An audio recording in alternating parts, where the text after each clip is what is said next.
Chapter 901. After Old Master Mo received the award, Poplar Fruit walked down the stage in a low-key manner. Just like how he walked up the stage not long ago, he did not attract much attention. Only a curious girl was holding up her phone and recording him. Poplar Fruit seemed to have sensed it. The moment he walked down the stage, he looked over with a faint smile. It was like an epiphyllum blooming in the night, so quiet and handsome that it was intoxicating. The girl blushed and put away her phone. However, she could not hold back the joy in her heart. With a tap of her finger, she uploaded the video to the internet, a video website, and Twitter to share with her friends. Poplar Fruit did not know, and she did not expect that the video would be crazily shared after she uploaded it. Many people recognized Poplar Fruit's identity, and even more people were impressed by Poplar Fruit's attitude and translation skills. Furthermore, the video was quoted by many foreign media. After all, this was a story for later. Poplar Fruit had completed his most important task in Sweden. His adaptability also prevented Old Master Mo from changing his mind. More importantly, he ensured that Old Master Mo's wisdom did not fade because of the cultural gap. The vastness and profoundness of Chinese culture and the wisdom of Chinese writers could be perfectly displayed in front of foreigners. However, Poplar Fruit's task was not over yet. For the rest of the banquet, Poplar Fruit accompanied Old Master Mo and helped him translate. Many famous people and scholars from the East and West came over to chat with Old Master Mo. On one hand, they wanted to express their respect, and on the other hand, they were curious about him. Poplar Fruit's strength was once again vividly displayed. Any foreigner that came over could easily deal with him. He alone was equivalent to a translation team from the Ministry of Foreign Affairs. Even if a dozen translators gathered together, they might not be better than Poplar Fruit. I feel that Poplar Fruit, with you by my side, I have received the treatment of a senior official, Old Master Mo said with a smile. When he chatted with Poplar Fruit in private, he did not have too many scruples. After all, they were on the same side. Teacher, you are overpraising me. Poplar Fruit was a little embarrassed. In the middle of the banquet, there was a small program, which was for Old Master Mo to give a speech. Old Master Mo had already written a script for his speech. Don't worry, I'll follow the script this time, Elder Mo said to Poplar Fruit with a smile before he went on stage. In the afternoon, he did not play by the rules.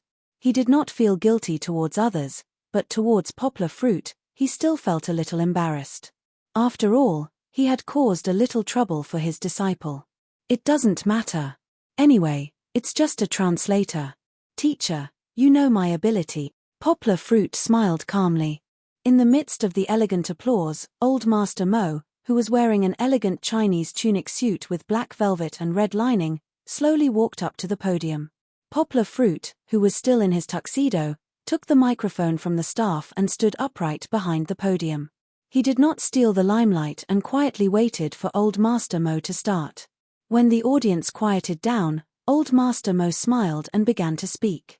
However, he did not look at the script. Yes, he wanted to start off with an impromptu speech. I'll say something that is not in the script. Poplar Fruit laughed bitterly in his heart. He knew that Old Master Mo was habitually not playing by the rules again. Poplar Fruit had no choice but to play his part and translate according to Old Master Mo's words. This time, Poplar Fruit used English translation. In fact, most of the people present could understand English, and Swedish was only the official language of the organizers. It was extremely difficult for people from all over the world to understand Swedish. Previously, during the award ceremony, Poplar Fruit used Swedish mainly to give face to the organizers. Now that the banquet was not so formal, Poplar Fruit used a language that everyone could understand. 2 hours ago, the wife of our school's permanent secretary gave birth to my daughter. This is the beginning of a beautiful story. I believe that those of you who understand Chinese or foreign languages can pass on this news to everyone and express your warm congratulations to him, Old Master Mo said with a smile on his face. To be honest, Poplar Fruit felt that Old Master Mo's speech was not in the script, so he polished it a little and expressed it in more concise English. 2 hours ago, the birth of a life is also the beginning of a beautiful story. I would like to share this story with all of you, and I hope that you can share it with more people to express our sincere congratulations. In China, people might scoff and be unmoved, but overseas, people were deeply moved by the birth of a child. Therefore, after listening to Poplar Fruit's translation, people were not stingy with their applause and blessings. The topic of my speech is the storyteller. Old Master Mo seemed to be a little nervous. Luckily, Poplar Fruit helped him with the translation. Through television or the internet, I believe that everyone here has more or less understood the faraway northeast village of Gaomi. You might have seen my 9-year-old father, my brother and sister, my wife and daughter, and my 1-year-old grandson. Old Master Mo said calmly, but there is one person that I miss the most right now, my mother, that you will never see. After I won the award, many people shared my glory, but my mother could never share it. Poplar Fruit translated these words in real time, and they could clearly see that some of the female guests who were easily moved had tears in their eyes. This was the first story Old Master Mo told, the story of him and his mother. The most painful thing in my memory was when I went with my mother to the collective farm to pick wheat. When the people guarding the field came, the wheat pickers all ran away. My mother had small feet, so she couldn't run fast. When she was caught, the tall guard slapped her in the face. Her body swayed and she fell to the ground. The guard confiscated the wheat we picked and left while whistling. The corner of my mother's mouth was bleeding as she sat on the ground. I will never forget the look of despair on her face. The thing I regret the most was when I went with my mother to sell cabbages. Intentionally or unintentionally, I overcharged an old man who bought cabbages by 10 cents. After I finished paying, I went to school. When I came home from school, I saw my mother, who rarely cried, with tears streaming down her face. She didn't scold me. She only said softly, "Son, you made your mother lose face." Old Master Mo's narration was very plain, but Poplar Fruit's translation was very heavy. He wanted to be as close to Old Master Mo's tone as possible, but he was always affected by his narration. Old Master Mo talked about small things, but it always seemed to let the audience feel the unforgettable memories and longing in his heart. The order of the plot in the previous chapter is different from reality, so please don't think too much about it. Chapter 902. Poplar Fruit had always maintained a devout attitude when translating Old Master Mo's speech. This was because only in this way could he better convey his thoughts. However, Poplar Fruit was still a little lacking, or rather, his life experience was insufficient. That was why he was brought into the emotional content of Old Master Mo's speech. This was not a mistake that a top translator should make. However, to the audience, this did not sound like a mistake. Or perhaps, they thought that a person who told such a story should have such an emotional speech. However, in Poplar Fruit's mind, this was a mistake that was neither big nor small. It was an unconcealable flaw in his perfection. A real translator should imitate Old Master Mo's calm expression and tone at this moment, and not create a self-righteous tone to infect the readers. Perhaps the speaker did not want to directly bring about an emotional impact from the tone. Poplar Fruit still needed to continue learning. However, at this moment, with Poplar Fruit's translation, the people in the banquet hall held their breaths and listened to Old Master Mo's speech. They had been deeply brought into the world of Old Master Mo's story. Sometimes, I would imitate the sounds of birds and try to talk to the birds in the sky. Sometimes, I would tell my heart to a tree. But the birds ignored me, and the tree also ignored me. Many years later, when I became a novelist, many of my fantasies were written into my novels. Many people praised me for having a rich imagination. Some literature enthusiasts hoped that I could tell them the secret of cultivating their imagination. I could only smile bitterly in response. This was a sentiment that many writers could relate to. Even some professors who had achieved their current scientific research results because of their childhood fantasies or achievements also sincerely laughed for Old Master Mo, just like China's sage Lao Tzu said, "Fortune lies in misfortune, and fortune lies in misfortune." I dropped out of school when I was a child and suffered from hunger, loneliness, and lack of books to read.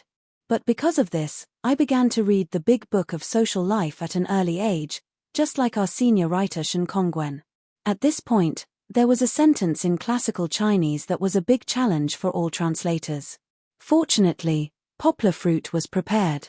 Even if he was not, he could quickly respond and translate it well because he had done research on classical Chinese translation before.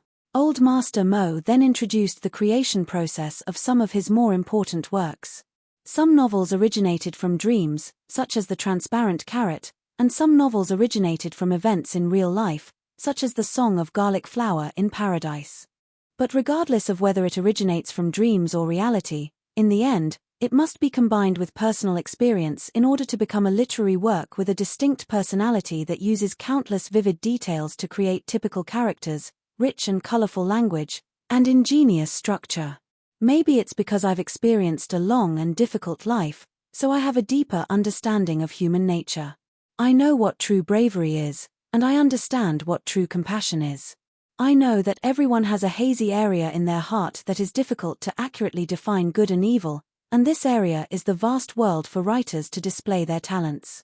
As long as a work accurately and vividly describes this hazy area full of contradictions, it will inevitably surpass politics and have the quality of excellent literature.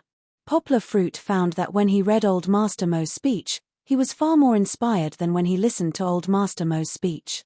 Perhaps that was the case. Whether a creation originated from a dream or reflected reality, it would eventually return to the category of human beings.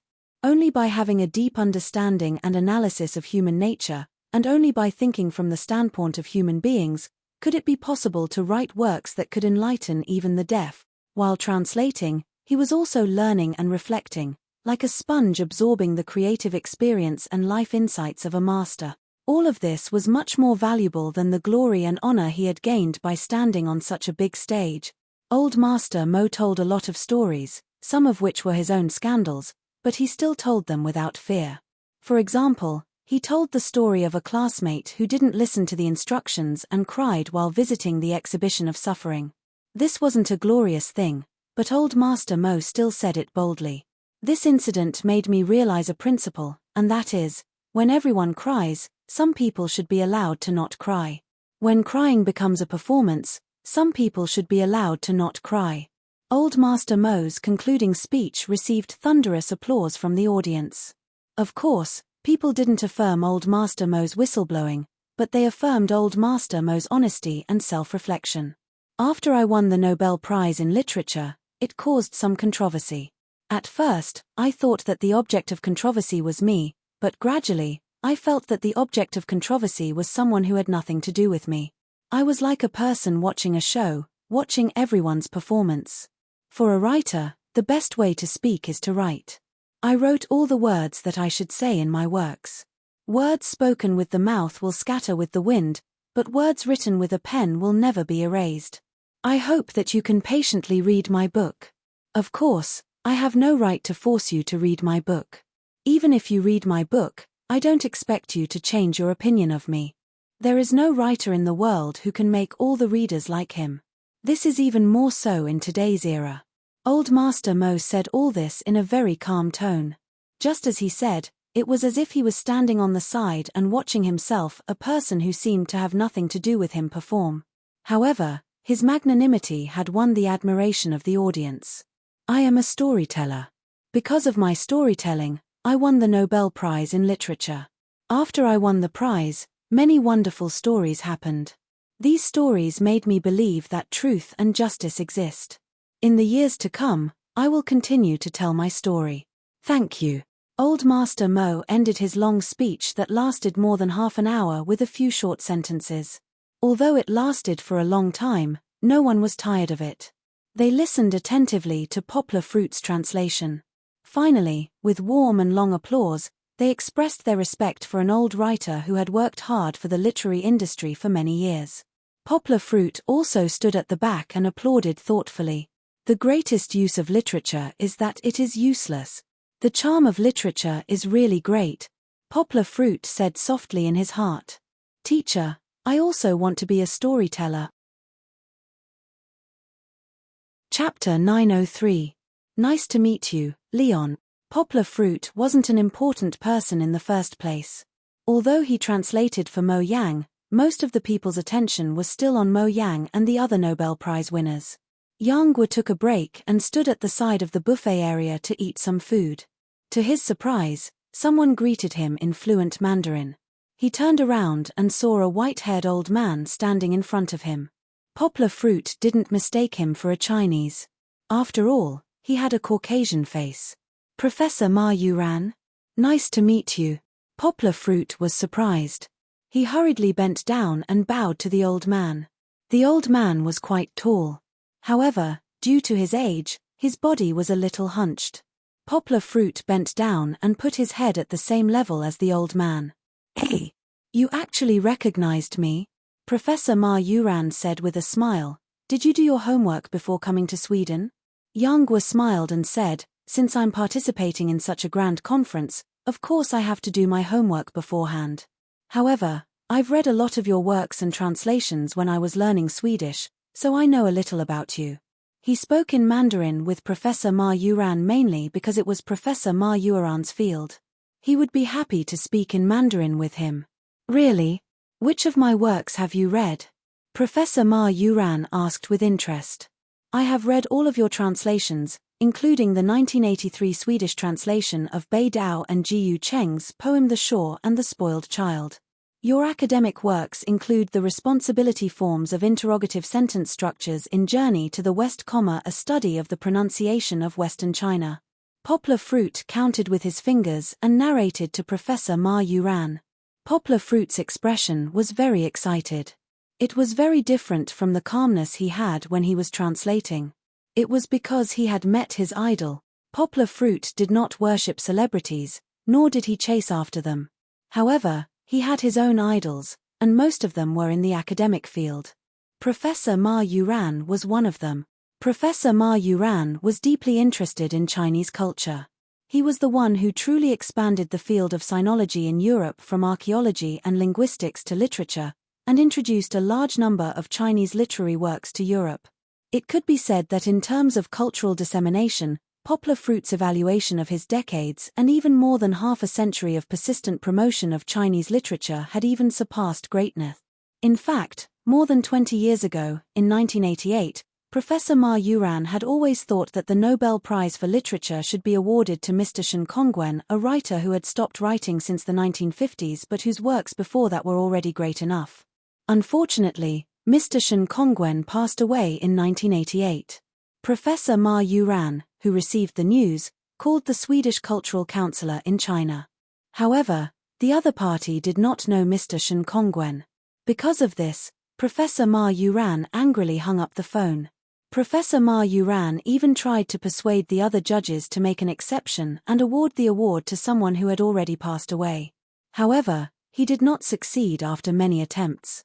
In the end, the 64-year-old Professor Ma Yuran walked out of the conference room in tears. Whether it was Professor Ma Yuran's achievements or his attitude toward Chinese culture toward Mr. Shen Congwen, Poplar Fruit had always been in awe of this name. Okay, you don't have to read it anymore. The wrinkles on Professor Ma Yuran's face bloomed. He smiled and said, I believe that you did read what I wrote. I didn't come here to test you on this. I was curious and surprised by your wonderful translation performance today, so I came to see a talented young man like you. You flatter me. Poplar Fruit quickly bowed and thanked him. Actually, I read the speech in advance, so I didn't encounter any difficult problems during the translation. Everyone else wanted to take the credit for themselves, but Poplar Fruit did not want to. He tried his best to explain, as if he was worried that Professor Ma Yuran would misunderstand. Humility. Professor Ma Yuran pointed his finger at Poplar Fruit and said with a smile, humility is a virtue. I know that you Chinese like to be humble, but in Sweden, you should do as the Romans do and take your own achievements seriously. I, Professor Ma Yuran, have a pair of good eyes. You might have something to prepare tonight, but the translation in the afternoon was all improvised by you, right? Poplar Fruit was stunned for a moment. He scratched his head embarrassedly and said with a smile, Professor, you really have a sharp eye. You're flattering me. Although Professor Ma Yuran was old, he was still in good spirits. He laughed and used a Chinese word to tease Poplar Fruit, just like an old urchin. Haha, Professor, your Chinese is really smooth. Poplar Fruit said with admiration. It's never too old to learn. Professor Ma Yuran mischievously continued to show off his Chinese skills. Although I'm not Chinese, I've lived for more than 80 years. I've eaten more rice than you have walked, so it's not surprising that I can learn better. You, on the other hand. Professor Ma Yuran smiled and said, Leon, I think you're very outstanding. It's not because you've achieved something great, but because you're able to master Swedish and many other languages so well at your age. That's amazing. Although the grammar was very standard, Professor Ma Yuran's speech was a little incoherent. Perhaps it was because he was old. After all, there were not many people in the world who could still stand and speak. I'm very honored to have your recognition, Poplar Fruit said with a smile. Languages are my hobby and research direction. It's the same for Swedish. I like this language very much, not only because of its beauty, but also because it has inspired me a lot in my academic research. Poplar Fruit briefly explained his research on translation to Professor Ma Yuran. Professor Ma Yuran nodded and said, Leon, you're really amazing to be able to draw inferences from one example. Today, I just wanted to see a translator who could translate Swedish so well. Professor Ma Yuran smiled and said, I didn't expect to find a future academic. I really hope that I can see the day when you become a new generation of academic masters in China. It was probably very difficult. After all, Professor Ma Yuran was already 80 years old. No one knew the limits of his lifespan. However, it was not certain. If he could live to 99 years old like Master Ji, then there was really hope. When I go back, I'll definitely remember your recognition and expectations, Poplar Fruit said with a slightly serious tone. I believe that day will definitely come. Professor Ma Yuran didn't chat much with Poplar Fruit. He was old and his mental state couldn't support chatting for too long. With the help of his assistant, Professor Ma Yuran left Poplar Fruit with his faith and blessings before bidding farewell to him. Chapter 904. After receiving the award, Old Master Mo naturally did not return to China immediately. He still had 2 days of official activities in Sweden.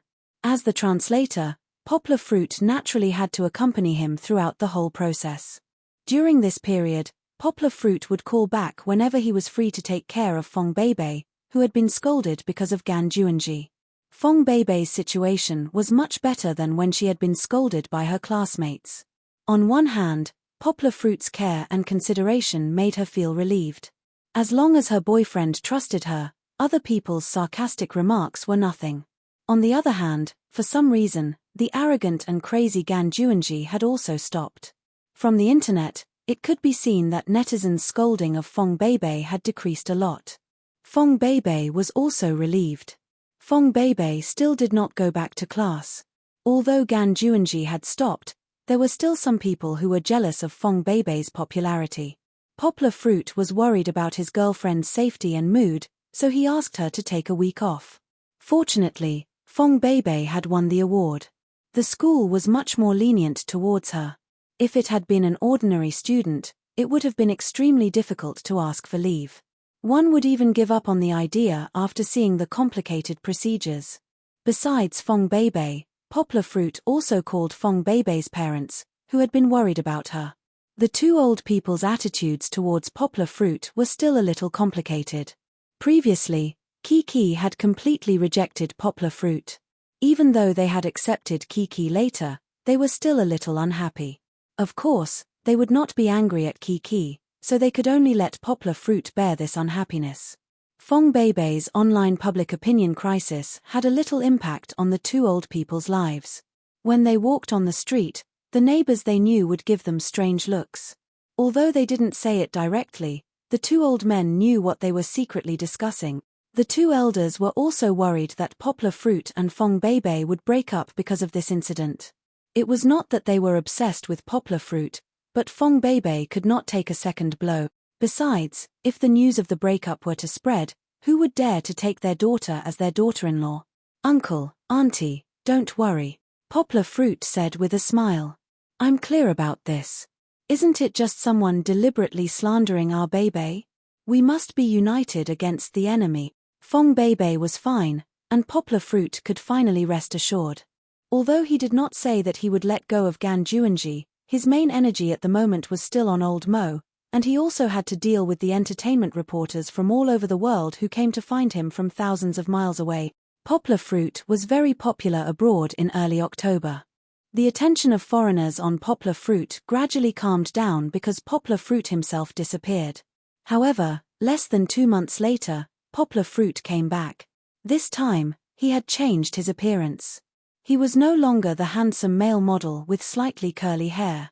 Poplar fruit had turned into a long-legged interpreter in a suit. Especially after the video of poplar fruit translating at the awards ceremony and banquet was uploaded to YouTube, people finally began to take seriously the words that poplar fruit had said before. And these words, that he had his own ideals and his own pursuits, were once beautifully ignored by people. He's still so handsome that I can't breathe. Many female fans from South Korea and Japan replied with strange symbols below. Their aesthetic standards were not much different from the Chinese people's, and they could not help but love poplar fruit. They did not hesitate to go to China's social networks and painstakingly register an account. Then, they followed poplar fruit's Weibo. It was not that poplar fruit did not have Twitter, but he rarely used it. The discussions that compared poplar fruit to Western top students gradually changed their one-sided evaluation. From the video, other than the fact that poplar fruit's education was a little lacking, it seemed that he did have the chance to become a better top student. Although the entertainment reporters were very busy, they won in numbers. Therefore, such a situation often occurred. If Old Master Mo participated in an official event with other Nobel Prize winners, the reporters' interviews would usually be evenly distributed. Old Master Mo would even receive fewer interviews than the others.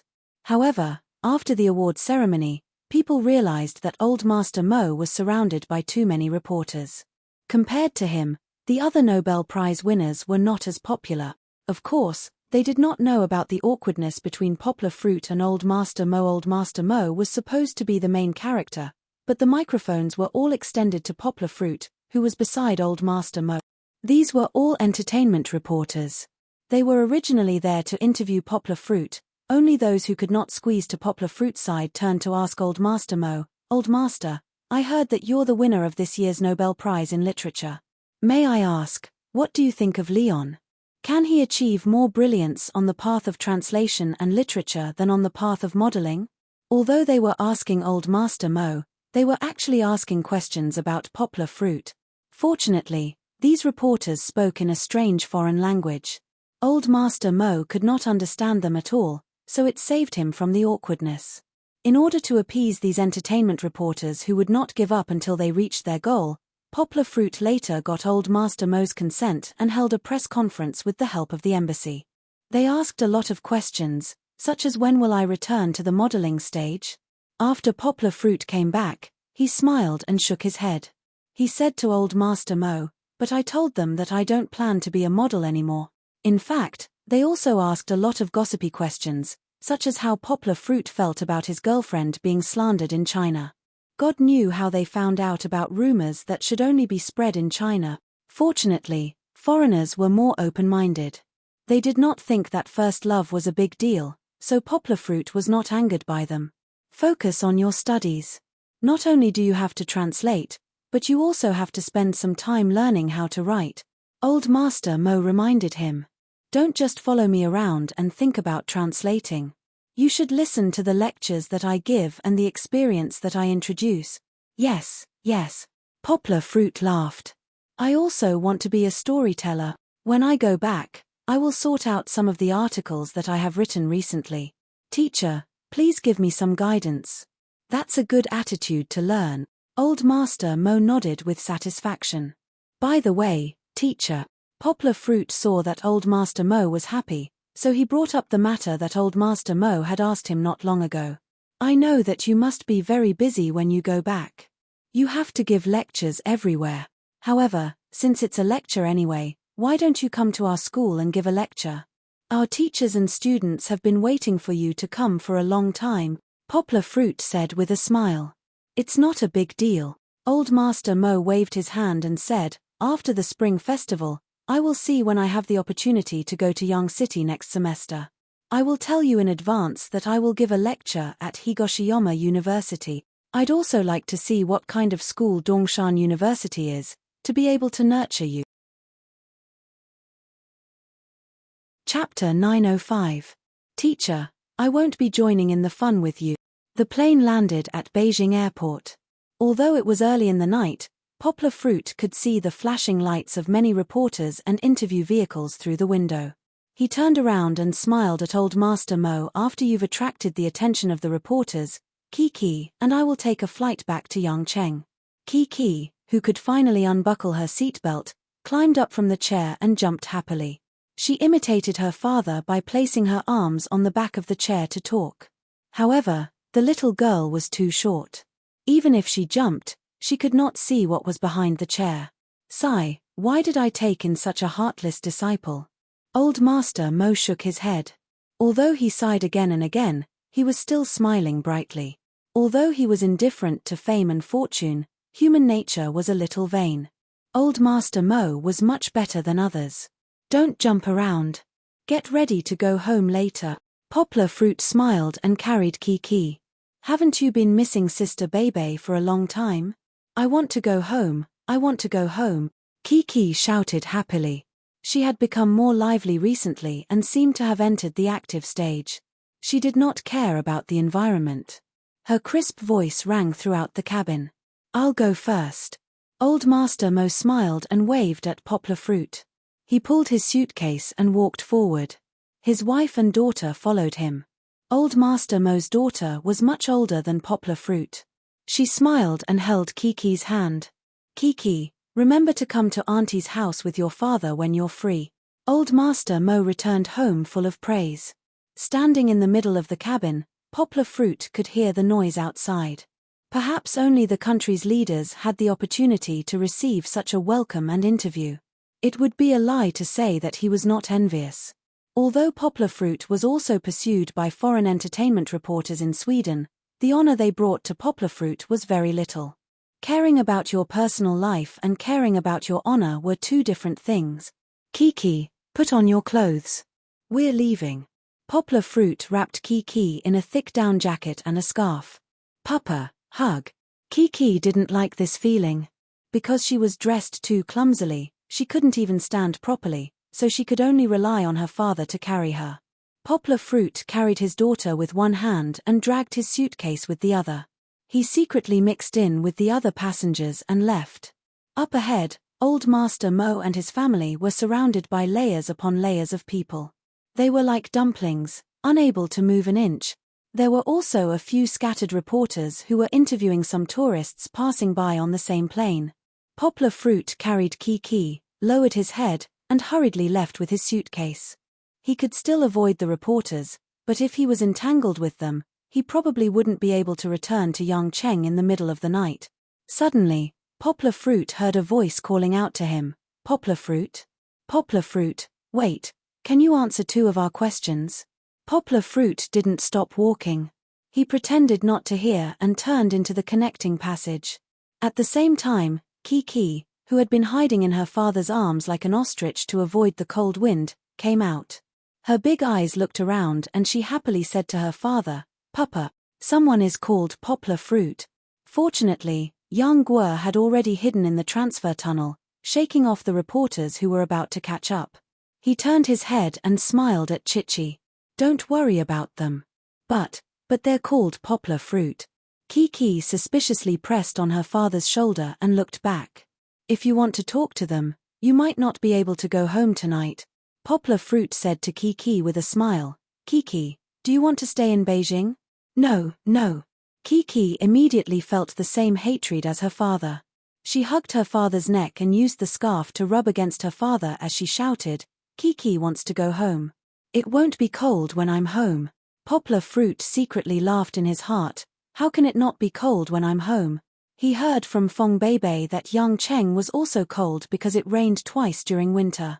Poplar Fruit sat on the plane back to Yangcheng. The news of him escaping from the reporters was exposed on Weibo. Although this news wasn't eye-catching, and the headlines in the country were all about Old Master Mo's return, there were still many netizens who paid attention to Poplar Fruit who cried out that it was a pity.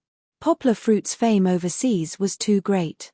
Furthermore, There were netizens overseas who posted videos of Poplar Fruit calmly translating Old Master Mo's speech without a script. When this video was reposted, it was worshipped by a group of fans. Although there were some who doubted that Poplar Fruit had already translated the speech, this doubt was quickly dispelled by another video. This was a video of Old Master Mo being interviewed by a reporter. Poplar Fruit was also translating. Whether it was English, Swedish, Spanish, French, German, Asian languages, Korean, etc., he could easily translate them all. A student from Beijing University who studied languages sighed, "This person should only exist in the heavens. It's rare to see someone like him in this world." Poplar Fruit's Weibo followers increased by a lot. This time, a large proportion of them were high-quality and educated fans. This was a rare phenomenon in the era of entertainment to death. This didn't seem to affect Poplar Fruit because Poplar Fruit was sitting quietly on the plane, watching an in-flight movie with Kiki. He was preparing to return to Yangcheng after watching a pleasant goat movie. However, this seemed to have a strange effect on Poplar Fruit. Poplar Fruit thought that he had only informed Fong Beibei, and Fong Beibei insisted on picking her up at the airport. Poplar Fruit was afraid that it wouldn't be safe, so he asked Song Jiwen and Chen Anlan to drive her over. However, this was only Poplar Fruit's assumption. In a newly rented hotel apartment in Yangcheng, Zheng Yujie had just finished showering. She was lying on the bed, scrolling through Weibo on her tablet. As she scrolled through, she saw the news about Poplar Fruit. When she saw the photo of Poplar Fruit hugging Kiki and sneaking away, Zheng Yujie smacked the bed and laughed without caring about her image. "He's already so old. He's still so naughty." Zheng Yujie shook her head. Under her shirt, her long, bare legs gently hooked over and kicked her perky butt. "This direction must be a turning point, right? Is he coming back to Yangcheng overnight?" Zhang Yujie looked carefully at the photo. When she called Poplar Fruit's phone, it was already turned off. It must be. Zhang Yujie checked the nearest flights from Beijing to Yangcheng. She muttered to herself, "Coming back in the middle of the night? Can you get a taxi? It's not safe to bring a child. Forget it. I have nothing to do at night anyway." Zhang Yujie sat up and stretched lazily. Her shirt pulled up, revealing her cute little belly button. "I'll pick you up. I can also try out the new car. This was going to be fun." Chapter 906. We're here. Kiki fell asleep on the way back to Yangcheng. Poplar Fruit couldn't help but take a nap with his daughter in his arms. When the stewardess woke him up to fasten his seatbelt, he looked out the window at the brightly lit city. Yangcheng was already beneath him. After getting off the plane, Poplar Fruit put on his hat and sunglasses and walked close to the wall. He looked around vigilantly, worried that there would be reporters. Luckily, there weren't any. However, when he arrived at the arrival gate, Poplar Fruit's scalp went numb. It wasn't because he saw reporters, but because he saw something even more terrifying. Two women walked towards him at the same time. The one on the right was Fong Beibei. Because of the incident on the internet, she looked a little haggard. However, wearing the same down jacket as the one on Yangguo's body, her thin body was hidden in the thick clothes, making Yangguo feel pity for her and want to immediately integrate her into her arms. The one on the left was Zhang Yujie, whom Poplar Fruit didn't expect. What the hell? Why did this sister come out of nowhere? I didn't tell her when I was coming back, right? And she was dressed so beautifully. Dark purple trench coat, red skirt, black stockings, and high heels. She didn't look like a celebrity with her sunglasses. She looked more like a powerful queen. With her figure and appearance, she would be the center of attention wherever she went. She walked towards Poplar Fruit with a cold aura. Poplar Fruit was scared witless and almost ran away. "Bro, you're on your own now." Song Jiwen stood at the back and didn't walk towards Poplar Fruit like Fong Beibei. He looked at Zhang Yujie, who was a few steps behind Fong Beibei, and swallowed hard. He recognized Zhang Yujie at a glance. When this big sister queen came to Yangcheng last year, she had completely suppressed him in terms of both her words and her aura. Song Jiwen thought that Poplar Fruit had fallen under Queen Zheng's whip. When Poplar Fruit suddenly said that he was in a relationship with his junior, he couldn't believe his ears. Now, she appeared again. Was this the classic scene of a queen versus a queen? Song Jiwen started to worry about Fong Beibei. What are you talking about? Chen Anlan asked curiously. Let's watch the show. Song Jiwen said. Uncle. Fong Beibei didn't notice Zhang Yujie, who was walking over from the right. She only had eyes for the travel-worn poplar fruit. She quickly walked over and threw herself into poplar fruit's arms. She rested her chin on poplar fruit's chest and looked up at him with a sweet smile. Poplar fruit hugged his girlfriend and forgot about Zhang Yujie. He intimately pushed the suitcase and wrapped his left arm around Fong Beibei. Then, he bent down and lowered his head, resting his forehead on her. Fong Beibei's eyes were as clear as water, while poplar fruit's eyes were, Aya. You didn't wipe your eyes when you were sleeping. Fong Beibei giggled. She reached out her right hand and gently pushed poplar fruit's head up. She wiped the corner of his eye and brushed away the hard little thing. Ahem. Poplar fruit looked at her in annoyance. She ruined the good atmosphere. Hee hee. Is Kiki asleep? Fong Beibei hugged poplar fruit and avoided poplar fruit's hand that was rubbing her head. She even tiptoed and looked at Kiki, who was sleeping on poplar fruit's shoulder. Ahem. Zhang Yujie, who was ignored, had mixed feelings. Although she had thought that she would definitely see poplar fruit in Yang Cheng, she really didn't expect that her heart would hurt so much when she saw it for herself.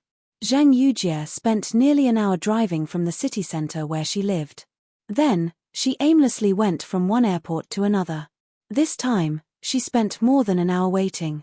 Her feet hurt from all the walking. Zhang Yujie hated herself for wearing such high heels just to see him. She even regretted coming over to see the man she had waited for so long holding another woman in his arms. Poplar fruit heard the sound and suddenly remembered that Zhang Yujie was here. Fong Beibei also looked over. She pushed poplar fruit in a daze and said, Uncle, let's stand to the side. We're blocking other people's way. Poplar fruit looked at Zhang Yujie with a bitter smile. Zhang Yujie's face was calm, but her eyes were stubborn as if to say, even if you chase me away, I won't leave. Poplar fruit sighed in his heart. He let go of the suitcase with his left hand and turned Fong Beibei around. He looked at Zhang Yujie and forced a smile. Baby, let me introduce you. This is Zhang Yujie. I've mentioned her to you before.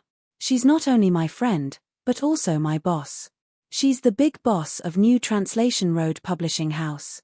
She just came from Beijing a few days ago. Fong Beibei opened her mouth slightly and looked at Zhang Yujie. Poplar fruit said to Zhang Yujie, Yujie, this is my girlfriend, Fong Beibei. She's also my junior. By the way, why are you here? Are you going on a business trip somewhere? This question was simply a blatant lie. Anyone could tell that Zhang Yujie's clothes were meant to be used to pick someone up, but he really didn't know why Zhang Yujie was here. Fong Beibei's expression was a little nervous. Zhang Yujie's fashionable dress and curvy figure gave her too much pressure. So big. Fong Beibei looked at Zhang Yujie's bulging chest with some envy and some vigilance. Thinking of her own beansprout-like figure, she couldn't help but feel a little ashamed. Fong Beibei was looking at Zhang Yujie, and Zhang Yujie was also looking at Fong Beibei. She frowned slightly and sighed in her heart. So young. So pure. Poplar fruit, you damn lolicon. Why didn't you meet me 10 years ago? Back then, I was also a little beauty with a child's face. The scene became strangely quiet. Poplar fruit scratched his head, not knowing how to deal with this situation. So, you're Fong Beibei. Zhang Yujie smiled. She saw Poplar fruit's embarrassment and sighed in her heart. She stood up and said, You know me? Fong Beibei asked nervously. Her nervousness was not only shown in her expression, but also in her actions. Subconsciously, she hugged Poplar fruit tightly. I know. How could I not know? Zhang Yujie smiled and said, Everyone in the country knows that you're Poplar fruit's girlfriend. I'm sorry, I didn't inform Poplar fruit beforehand. When I saw the news that he was back, I drove over to pick him up. I didn't expect you to come too. If I knew, I would have gone to pick you up first. Zhang Yujie said with a smile, We two women can talk together. I have brother Mosquito and sister Lan to send me over. Fong Beibei pouted and said in a low voice. Poplar fruit, who was familiar with his girlfriend's habits, knew that the baby was unhappy. Chapter 907. In the end, Feng Beibei was still too young. Facing Zheng Yujie, who seemed to be completely superior to her in both figure and temperament, she was suddenly at a disadvantage. Not only did she feel like crying, but she also almost lost her balance. If it weren't for Poplar Fruit holding her tightly, Feng Beibei would have lost her support and fallen to the ground. Poplar Fruit frowned and said, "Okay, don't stand here. Mosquito and the others are still waiting for us across the street." Zhang Yujie felt that Poplar Fruit was unhappy. She felt a little wronged. "I didn't do anything. Why are you angry at me? I came to pick you up out of kindness. Am I wrong?" However, Zhang Yujie was very strong-willed. She took a deep breath and pretended not to see Feng Beibei's hostility. She smiled and said, "Is that so? That's great. I haven't seen Mosquito in a long time. Do you still live across the street?" Feng Beibei turned to look at Poplar Fruit and felt like crying. She pouted her little mouth and seemed to say, "Why does she know so much?" At this time, Poplar Fruit seemed to understand something. He held Feng Beibei's hand and squeezed it. He smiled and said, "I don't live there anymore. I moved near the school and live with the baby." Feng Beibei was suppressed by Zhang Yujie and seemed to be unable to speak. Poplar Fruit had to speak for her, indirectly declaring his sovereignty on behalf of Feng Beibei. Feng Beibei, who was easy to coax, suddenly changed from teary eyes to smiling eyes. She felt the warmth of Poplar Fruit's palm, which made her feel a lot more at ease. When she arrived at Song Juwen's side, Zhang Yujie smiled charmingly at him. Her red lips, which were lightly painted with lipstick, curled up at an angle. Song Juen, on the other hand, took 2 steps back without any backbone. It was not that Zhang Yujie was too beautiful, but Zhang Yujie was too scary. When they lived at Poplar Fruit's house, Song Juen was bullied by her to the point that he had a shadow in his heart. "Hey, what are you afraid of?" Chen Anlan helped Song Juen up and smiled unhappily. She was not as unconfident as Feng Beibei. Little Chili was not afraid of anything. Other than her mother, no woman in the world could control her. "Hey, who is this?" "Song Jiwen, your girlfriend?" Zhang Yujie looked at Song Jiwen and Chen Anlan with a mischievous smile. With Zhang Yujie's eyesight, how could she not see that Song Jiwen and Chen Anlan were not a couple? But she just wanted to tease him. Otherwise, how could she express the depression in her heart that was provoked by Poplar Fruit? No, she's just a friend, a friend. Song Jiwen quickly clarified. "Oh, right, her name is Chen Anlan." Little did he know that his long-winded clarification in Chen Anlan's eyes was like an explanation that he was worried his sweetheart would misunderstand. Chen Anlan was inexplicably unhappy. She patted Song Jiwen and motioned for him to move aside. "You're Zhang Yujie?" Chen Anlan was a little like a delinquent girl. She half raised her head, mainly because she was not tall enough, and snorted, "I heard you're from the capital. What are you doing in Yangcheng?" Chen Anlan opened her mouth. Her Mandarin was much better than Song Jiwen's. At least even if her words were harsh, to Zheng Yujie's ears, it sounded a little like her own local accent. It was very comfortable. After all, the capital and Jin City were not that far apart. Zheng Yujie did not mind Chen Anlan's provocation. She smiled and said, "I'm now in Yangcheng and Poplar Fruit's publishing house. I'll be staying in Yangcheng in the future." "Little sister Anlan, from your accent, you seem to be from Jin City." "Yes, she's from Jin City." Song Jiwen rushed to answer. He almost blurted out the next question. "Since you're in Yangcheng, where are you staying?" "Still at Old Guo's." "At Poplar Fruits." "Still." The atmosphere at the scene seemed to have frozen. Chen Anlan glared at Song Jiwen as if to say that he had touched the pot that did not boil. Feng Beibei also opened her mouth. She looked at Song Jiwen in disbelief and then turned to look at Poplar Fruit. Poplar Fruit felt a headache. Although he could say that he had a clear conscience, he was worried that his girlfriend would be jealous. Therefore, there were some things that he did not dare to say. "But, Mosquito, do you have to trick your teammate like this?" Chen Anlan spoke first. "What do you mean by staying at Old Guo's?" Big brother Yang's house is so small and he's staying with Bebe. Is this a place where he can stay? Besides, it's not like big sister Zheng Yujie can't afford to stay in a hotel. I'll explain to you when we get back. Poplar Fruit lowered his head and whispered into Fong Beibei's ear. He raised his head and smiled. Yes, and the place where I used to live is now for Anlan. Yujie, where are you staying now? When I came, you were still in Sweden. There's no need for you to worry. Zhang Yujie smiled charmingly. Her appearance made Fong Beibei nervous again. She said, I've already rented a hotel apartment in the new city. Every inch of land in the new city was expensive, and renting a place was even more expensive. However, Zheng Yujie did not care about that small amount of money. She just wanted to live comfortably, safely, and conveniently. Biting her lower lip, Fong Beibei finally mustered up her courage. She puffed out her chest and said, so it's like that. It's not far from us. Big sister Zheng Yujie, if you're free, you can come to our place to eat. Uncle cooks, and his cooking is delicious. Eating was a lie. Telling Zheng Yujie that she needed her permission to eat was the real truth. Fong Beibei held Poplar Fruit's hand and told herself in her heart, don't be afraid. Even if I'm nothing compared to her, I have Poplar Fruit. Uncle loves me. He's my boyfriend, not yours. How could Zheng Yujie not understand Fong Beibei's thoughts? However, understanding was one thing, but her heart could not help but ache. Thinking back, when she came to Yang Cheng, she said that she did not want to stay in a hotel, so he gave her the bedroom and went to sleep on the sofa. When she was drunk and unconscious, he was so honest that he did not seem like a man. Not only did he not take advantage of her, he even prepared porridge for her.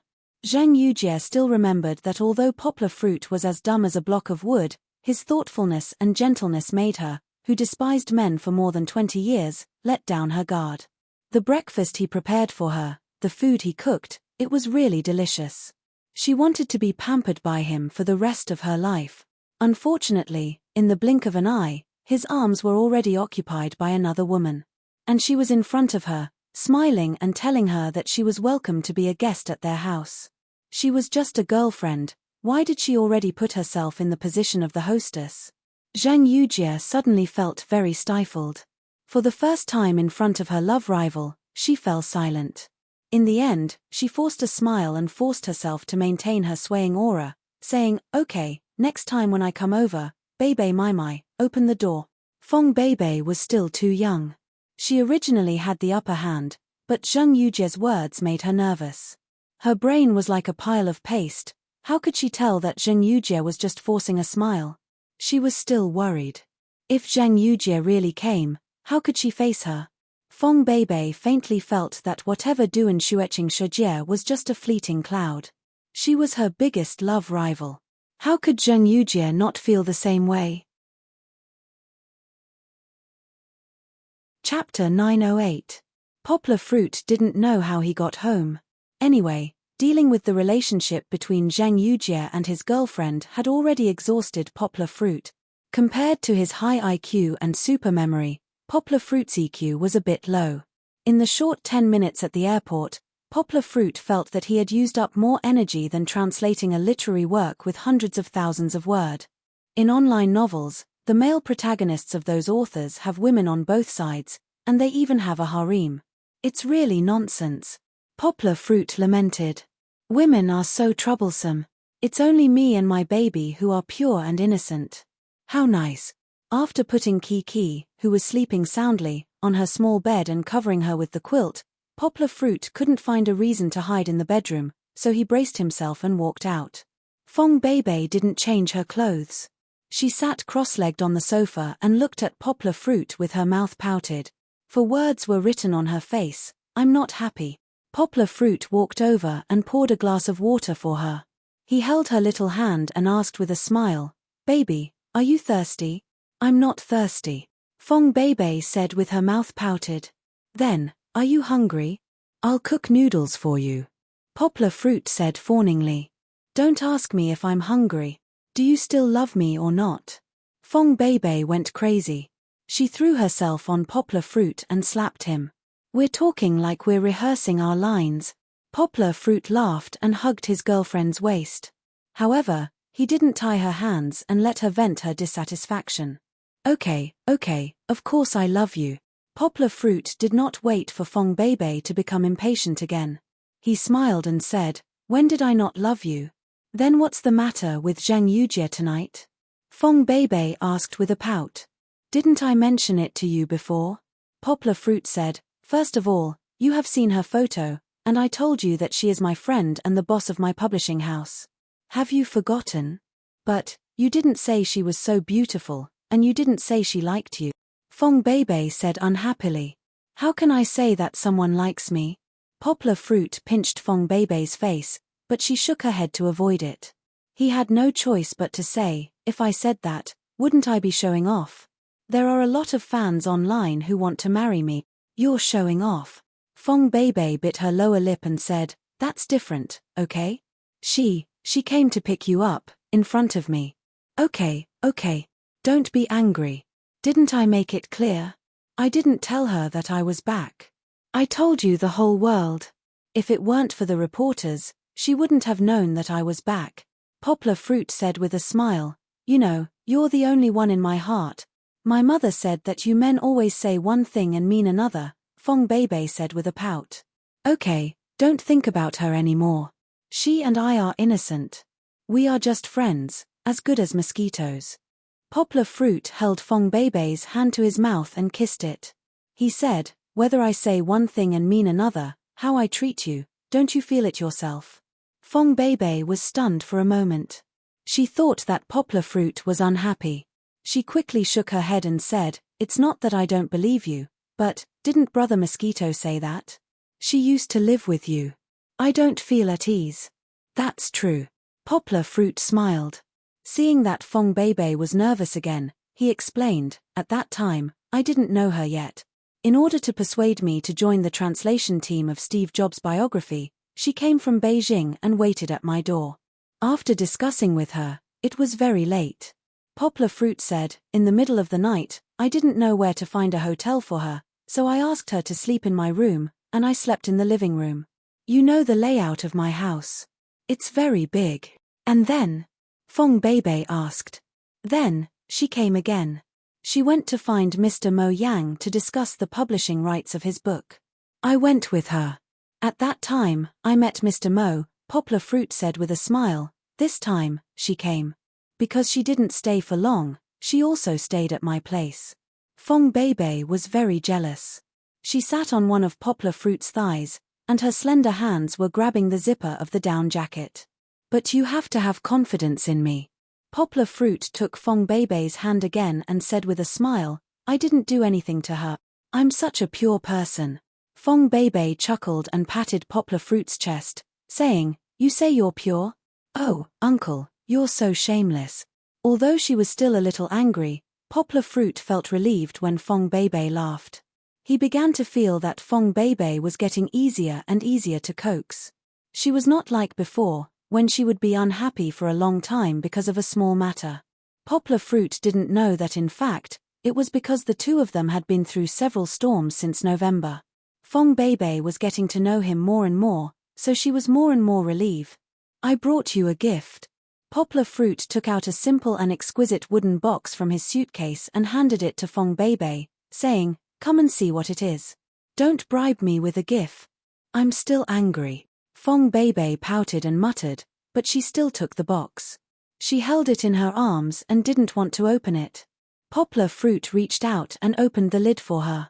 She only saw a thick piece of flannel inside, and on top of it was a crystal clear woman's crown. Wow! Fong Beibei's eyes became crystal clear. Every girl has a princess dream, and such a beautiful crown was what she wanted most when she was a child. It's really made of crystal. Poplar Fruit laughed. I saw it in a jewelry store in Stockholm and wanted to buy a crown in a country where there is still a king. Maybe, I can really buy a princess's crown back for you. Fong Beibei had already covered her mouth, she was so surprised that she couldn't speak. Do you like it? Poplar Fruit took out the crown, helped her put it on, and asked gently. I like it. When Fong Beibei raised her head, the shyness in her eyes couldn't be concealed. She nodded slightly, blushed, and said, Uncle, do you think it looks good? Poplar Fruit pretended to look at her. Fong Beibei was a little embarrassed and wanted to lower her head. You're quite beautiful, but you're wearing clothes like a country bumpkin. Baby, are you Princess Cinderella? Fong Beibei first took off the crystal crown on her head and carefully put it in the box. Then, with a cry, she jumped up and threw herself at Poplar Fruit. You're Cinderella, you're the country bumpkin. Chapter 909. Poplar Fruit came out of the shower and walked into the living room while wiping his hair. He saw Fong Beibei sitting on the sofa, dozing off while hugging the blanket. No wonder Fong Beibei was so sleepy. It was already past 12 o'clock at night.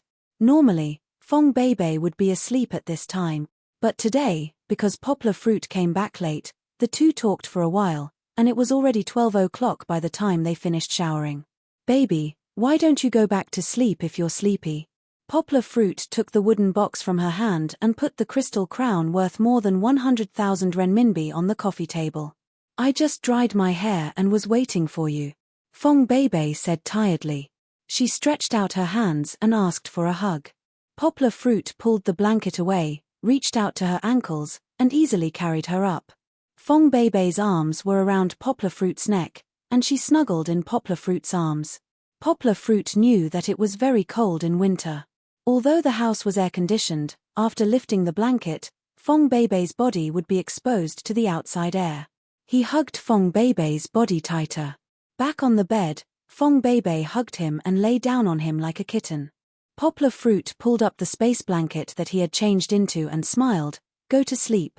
I saw that you were thinner than before I went out. You need to take care of your body. Poplar Fruit avoided the question of Gan Juanji. After all, this matter hurt Fong Beibei too much. Since it was over, Poplar Fruit already had a plan. Poplar Fruit did not intend to mention this person in front of his girlfriend. Fong Beibei suddenly used her elbow as a support and her palm to support her chin. She looked at Poplar Fruit with her big watery eyes. What are you doing? Poplar Fruit asked in amusement. Say, you men, do you all like big ones? Fang Beibei pouted. Because her chin was propped up, her voice was somewhat muffled as she asked. What big? Poplar Fruit asked, puzzled. Fong Beibei sat up straight. She pouted and gestured in front of her chest. It's that guy from today. Her boobs were already so big. Then, when I went out, I saw many men secretly looking at her. Poplar Fruit understood. He laughed and said, are you exaggerating? She shouldn't be as old as you said, right? Fong Beibei just gestured the size of half a basketball, which was really exaggerated. Zhang Yujie was indeed a lot bigger than Fong Beibei, but it was not to the extent of being cumbersome. You haven't touched it. How do you know it's not that big? Fong Beibei unhappily said. Although she said so, she was still very nervous. She was afraid that Poplar Fruit would blurt out, I have touched it. It's just a visual estimation. Poplar Fruit hooked Fong Beibei's neck and hugged her to his chest. He smiled and said, okay, stop fooling around. Then you peeked. Fong Beibei patted Poplar Fruit's chest and snappily said, you still haven't answered me. Fong Beibei moved her head to the pillow. She looked sideways at Poplar Fruit and asked, do you men like big? This should be a serious academic question. Poplar Fruit seriously thought about it and then said, not necessarily, right? Research has shown that the beauty of a woman's chest is composed of at least 15 aspects, such as arc, model, bean shape, and so on. A big chest is not necessarily good. If it's sagging, it may not be good. If it was Song Jiwen who answered this question, he would definitely disdainfully say, a big chest is not necessarily good, but if it's not big, it's definitely not good. Only Poplar Fruit, at this time, would think of the sentences in the literature he read before to explain to his girlfriend. Aya, you're so annoying. Fong Beibei really liked Poplar Fruit's trick. She slapped Poplar Fruit's chest, then covered her mouth and giggled. Then tell me, is mine good? Fong Beibei blushed and said with a voice like a mosquito. Good. Babies are beautiful everywhere. The most beautiful thing in the world is a baby. Yang Guo's answer to this question was very quick, almost without any hesitation. Is that so? Fong Beibei said with a smile, but, I think I'm small. Not small. Poplar Fruit pretended to be surprised, raised his head and said, "This size is the best." Ari. Fong Bebe bit her lower lip and said shyly, "How do you know the size? Have you seen it?" No, I guessed it. Poplar Fruit said with a smile, "Baby, don't think too much about this. If you're healthy, everything will be fine." I don't care. Fong Bebe pouted, shook her head and said, "I want to drink papaya milk, you have to cook it for me tomorrow." Okay. I guarantee that when baby wakes up tomorrow, there will be papaya milk to drink. Poplar Fruit said resolutely. Uncle, you're so nice. Fong Bebe smiled and hugged Poplar Fruit's arm and whispered coquettishly. Ahem. Poplar Fruit coughed and said, "Baby, actually, if you want to get bigger, there's a better way than drinking papaya milk." What way? Fong Bebe asked in surprise. There's really no woman who doesn't care about her own figure. Touch and grow bigger. Poplar Fruit held back for a moment, made up his mind and said, "Swear to God. Poplar Fruit is really not such an impure person. It's just that his recent work required him to read a lot of online novels, causing him to be infected by the wretchedness of online novels." Cute. Fong Bebe did not understand and asked. "No, it's touch and grow bigger." Poplar Fruit scratched his head and explained, "It means that if a girl's boyfriend touches her more, it will be easier for her to get bigger." It's obviously you who wants to touch, isn't it? Fong Bebe's cheeks flushed, she pinched Poplar Fruit's arm muscles and said coquettishly. Poplar Fruit quickly explained, "There's a scientific basis for this. Touching, it's easier to promote blood circulation and promote the growth of that thing inside, then it will get bigger. Actually, you can touch it yourself." Poplar Fruit lowered his head in embarrassment. For a long time, Poplar Fruit did not hear any movement from Fong Bebe. She did not even hit him. Poplar Fruit was nervous, he raised his head and was about to apologize. But what he saw was that under the dim yellow light of the bedside lamp, Fang Bebe's face was flushed red. Her hair was messy, and she was biting her lower lip. Her beautiful appearance was like that of a newly married bride whose red veil had just been lifted by the groom. "Uncle, do you really want it?" Fong Bebe was too embarrassed to say the next verb. She blushed and looked at Poplar Fruit with her big watery eyes. It seemed like it was a very important moment. Poplar Fruit took a deep breath and did not say anything. He only nodded slightly. Poplar Fruit and Fong Bebe's eyes met. The shyness in Fong Bebe's eyes and the affection in Poplar Fruit's eyes almost dyed the whole room an intoxicating pink. Poplar Fruit only felt that his big hand was grabbed by a small hand from below, through a thin layer of cloth, across warm and smooth skin, to the high ground that he had yearned for day and night. Chapter 9-10. Poplar Fruit's return this time was even busier than the last time he came back from Paris and America. After all, his trip this time, in the words of the principal who came to greet him, was representing the country and the school. In the past 2 days, he had been attacked by a few leaders in the teacher's office. Poplar Fruit finally sighed and said to the teacher, "It's true that people are afraid of fame and pigs are afraid of being fat. You have to learn to get used to it." Chen Zhongdai sat firmly in the principal's seat and smiled faintly. He said, "In this system, there are always many things that are not up to you. Since you can't resist, you have to learn to make use of it." Poplar Fruit nodded and smiled. "It's okay, I'm getting used to it now. Not just getting used to it. I'm emphasizing making use of it." Chen Zhongdai didn't just treat Poplar Fruit as his disciple, he also saw Poplar Fruit as his own child. His teachings to Poplar Fruit were not limited to academic matters. "I know you want to concentrate on academics, but this world is no longer an era where you can build a car behind closed doors. If you put in a little effort to deal with interpersonal relationships, it will help you achieve twice the results with half the effort," Chen Zhongdai said with a slightly serious tone. "Just like Xu Caijin, if it wasn't for him speaking for you in the Department of Education, how could you have gotten into the top 10 universities in the country?"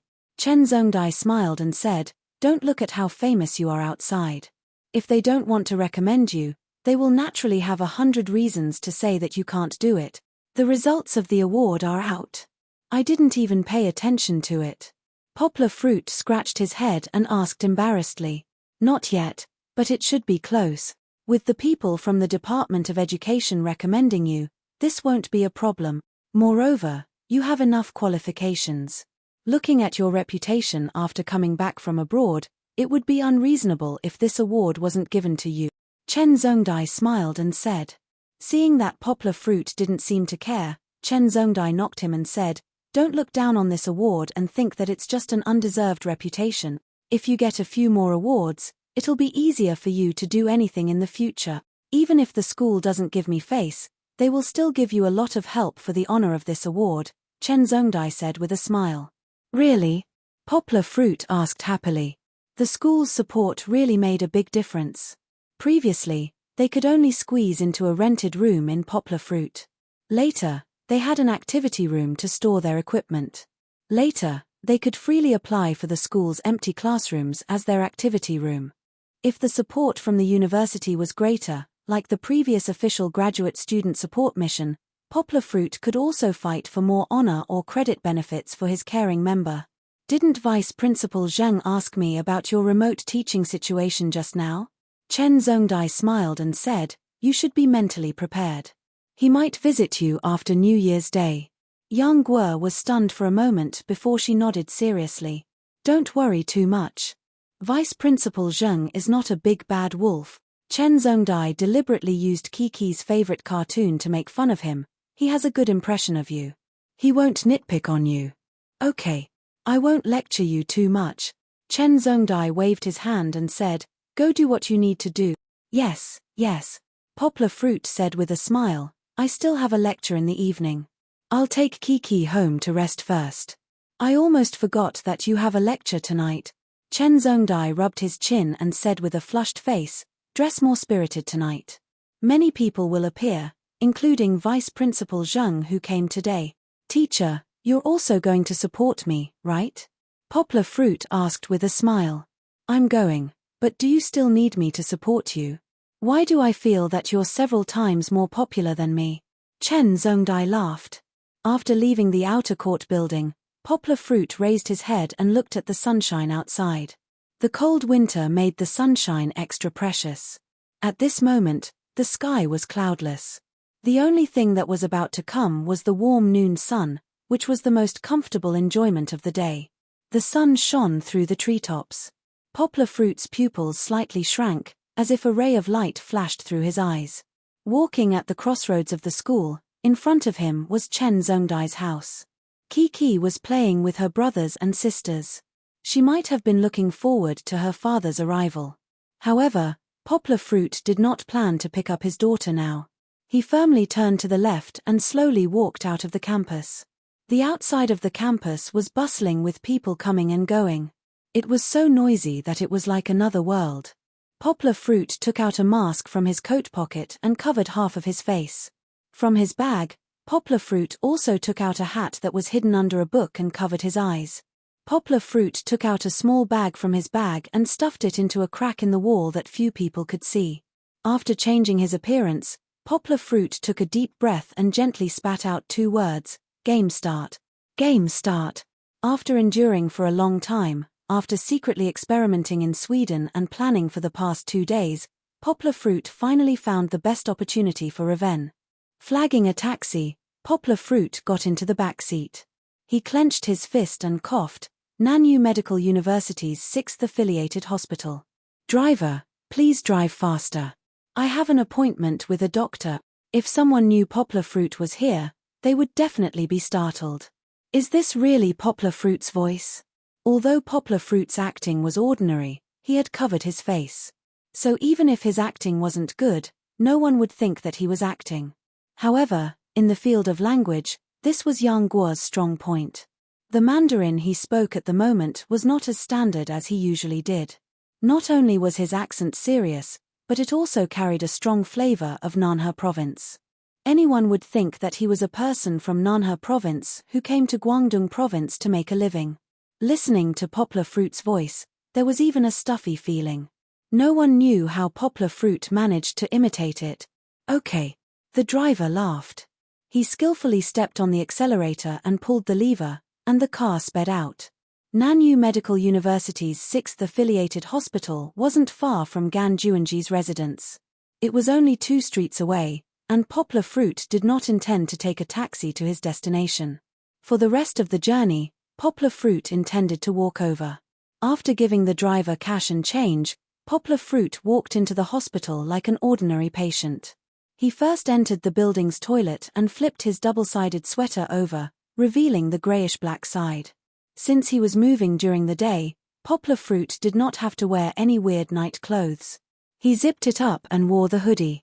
Although this looked very strange, in the hospital, the patients were all strange. Some of the patients with skin infections were also like this. People were already used to it. Chapter 9:11. With his head down, Poplar Fruit contracted his muscles and slightly bent his knees at an angle that no one could see. This made him look shorter than usual. He had learned these disguise skills from Xiong Kahu. Although he was limited by the conditions and could not use all of them, they were already very effective. At the very least, people who knew Poplar Fruit would not be able to see him even if they stood in front of him. After leaving the hospital, Poplar Fruit turned into a deserted alley. He ran along the foot of the wall that had no cameras. If there was no one around, Poplar Fruit would run like a puff of smoke. If there was someone to measure his speed, he could run 100 meters in less than 10 seconds. He definitely broke the Asian record. Soon, Poplar Fruit arrived at the back of a building. This was a high-end apartment, and the management was very strict. It was almost impossible to enter from the front door. In addition to the door control, there were several security guards on duty at the door. If Poplar Fruit went in like this, it would be strange if he was not seen through. However, Poplar Fruit had a way. He stood behind the wall outside the entrance of the underground parking lot, in a blind spot of the cameras, and waited quietly. Here it comes. Poplar Fruit's eyes flashed. In front of him, a small bus from a cleaning company slowly drove over. Just as the small bus reached the entrance and was about to hit the high-speed belt and then drive along the slope into the building, Poplar Fruit came out from his hiding place. He bent down hard and raised his head. His body was very close to the small bus, and he followed the small bus into the underground parking lot. In order to avoid the cameras, Poplar Fruit changed his position according to the blueprint provided by Fat Dragon in his mind. He either hid behind or stuck to the left side of the car. Perhaps only Poplar Fruit could bend down and follow the small bus in small steps without making too much noise. After entering the parking lot, it was easy to do. Poplar Fruit took out a pair of gloves from his pocket and put them on. According to Fat Dragon's method, he pried open a small cover at the foot of the wall and connected a newly bought smartphone to it. "Okay. Connect to the data," Fat Dragon yelled into Poplar Fruit's Bluetooth headset. "Give me 3 minutes, and I can control the entire building's video surveillance." If it weren't for the fact that the building's monitoring system was in their own local area network, Fat Dragon would have been able to control the entire building. Why would Poplar Fruit need to follow the minibus here? "Okay. Go, go, go," Fat Dragon yelled. Luckily, it was only a remote command. With Fat Dragon's personality, he would definitely be caught before he could even start a case. Poplar Fruit picked up a blank card and tapped it on the elevator of the underground parking lot. He then swaggered into the building from the elevator. "All the surveillance cameras in front of you are static. Don't worry," Fat Dragon shouted. Poplar Fruit took off his headphones and said in a low voice, "I know, don't be noisy. It's so annoying to hear all this noise in my ear." Poplar Fruit had to keep calm at the moment. Although it was the first time he had done something bad, and Poplar Fruit didn't think it was a bad thing to avenge Fong Beibei, Poplar Fruit didn't feel the slightest psychological burden. It wasn't that he hadn't seen blood before, and after practicing martial arts, his mentality had changed a lot. Hanfizi said, "Heroes use martial arts to break the law." Most people who practiced martial arts had bad tempers, and they often drew their swords at the slightest disagreement. Moreover, they thought highly of themselves and didn't care about the ordinary laws at all. Poplar Fruit was already considered good. He still maintained his simple nature.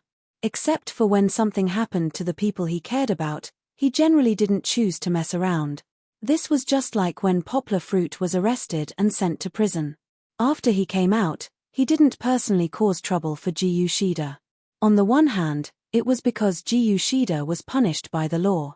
On the other hand, it was because Gu Shida didn't touch Poplar Fruit's reverse scale. After going up to the 17th floor, Poplar Fruit swaggered out and came to room 1706.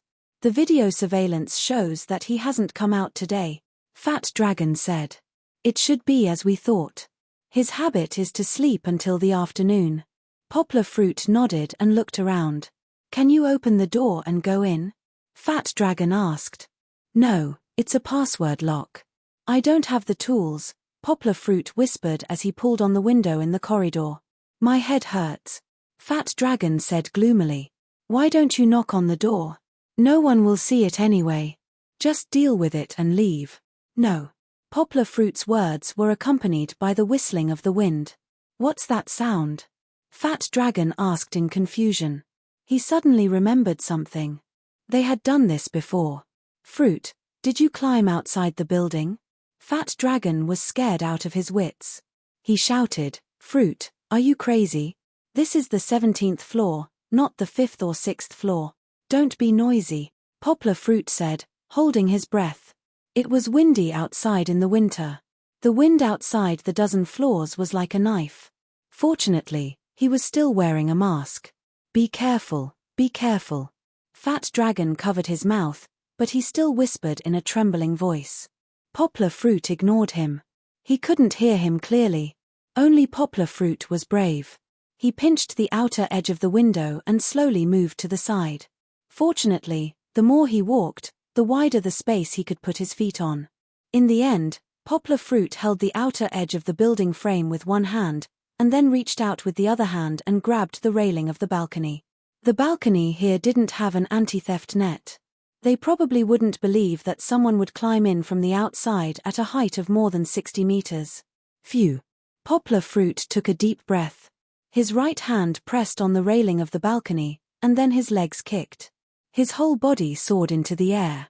Using his right hand as a fulcrum, he gently jumped and landed on the balcony of room 1706. There's no camera. Fat Dragon said to Poplar Fruit through the camera of Poplar Fruit's phone to find out the situation inside the room. Poplar Fruit calmly took off the shoes on his feet. He only wore socks, pushed open the screen door of the balcony, and walked into the room. The smell of cigarettes and alcohol in the room had faded a lot, but there was still a smell. Clothes and bottles of alcohol could be seen everywhere on the floor and sofa. It was obvious that the owner's nightlife was decadent. There isn't a second person. Poplar Fruit turned around the living room and stood at the open bedroom door. His eyes were fixed on the naked man lying on the bed. This was the first time he saw Ganjuanji. In order to confirm the target, Poplar Fruit took out his phone and looked at his photo, which was provided by Fat Dragon. Ganjuanji's appearance was not bad. He had the kind of appearance that girls liked. He was even more charming than Song Jiwen. He was thin and tall. From his back and buttocks, he looked like a guy who didn't have the strength to truss a chicken. Moreover, he was too indulgent, and there was a sense of deficit. Originally, I had already let you go. Poplar Fruit stood at the head of the bed and looked at Ganjuanji, who was sleeping soundly without any sense of crisis. He sighed in his heart. Who told you to hurt the person I love the most again and again? In your next life, be a good person. Like a huge shadow, Poplar Fruit reached out to him. Looking for monthly votes, looking for recommendations. Chapter 9:12. Retracting his hand, Poplar Fruit calmly put on his gloves. The emotions in his eyes didn't seem to have fluctuated. At this moment, he seemed to be more like the cold-blooded killer that he encountered with Alan in the United States. During the mission, he had already sealed off his emotions. How is it? Is it done? On the other end of the headset, Fat Dragon was holding the microphone in fear. He lowered his voice and called out.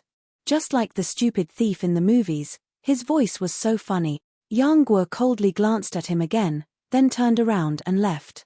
When he turned around, the naked man lying on the bed behind him groaned and scratched his back.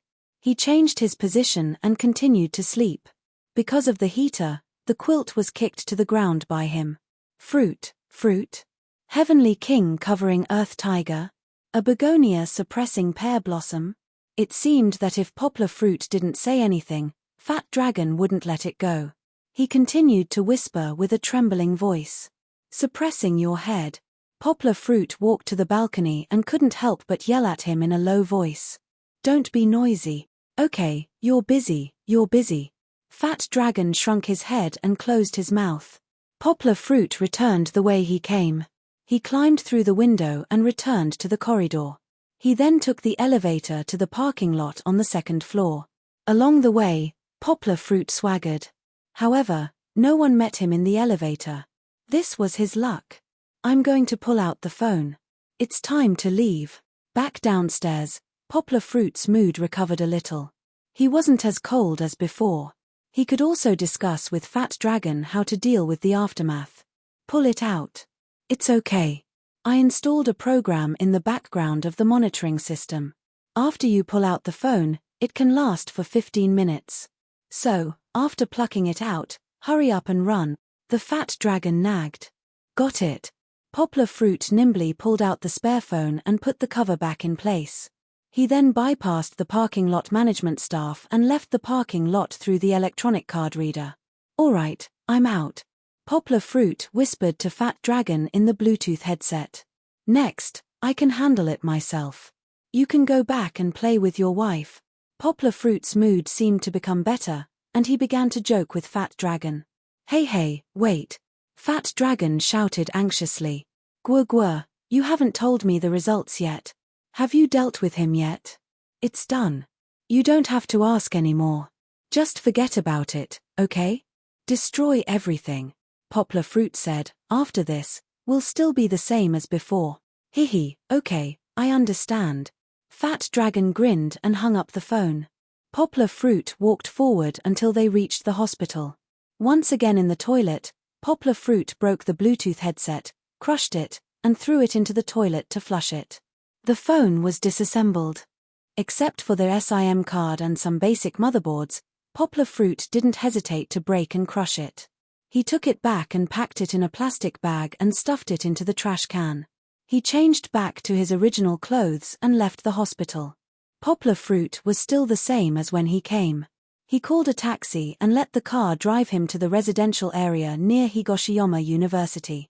When the taxi was far away, Poplar fruit flashed into an alley. He stuffed his mask, hat, and the inside and outside sweater he wore today into a plastic bag and threw it into the trash can. As for the SIM card and motherboards, Poplar fruit crushed them into pieces and scattered them all along the way. Clapping his hands, Poplar fruit returned to Higoshiyama University. Gently tiptoeing, Poplar fruit took back his backpack and changed into his usual jacket. He naturally went to buy some vegetables and calmly walked through the school gate. After throwing away all the items just now, Poplar fruit seemed to have deleted what he had done in the past hour. His face returned to its usual bright and sunny smile.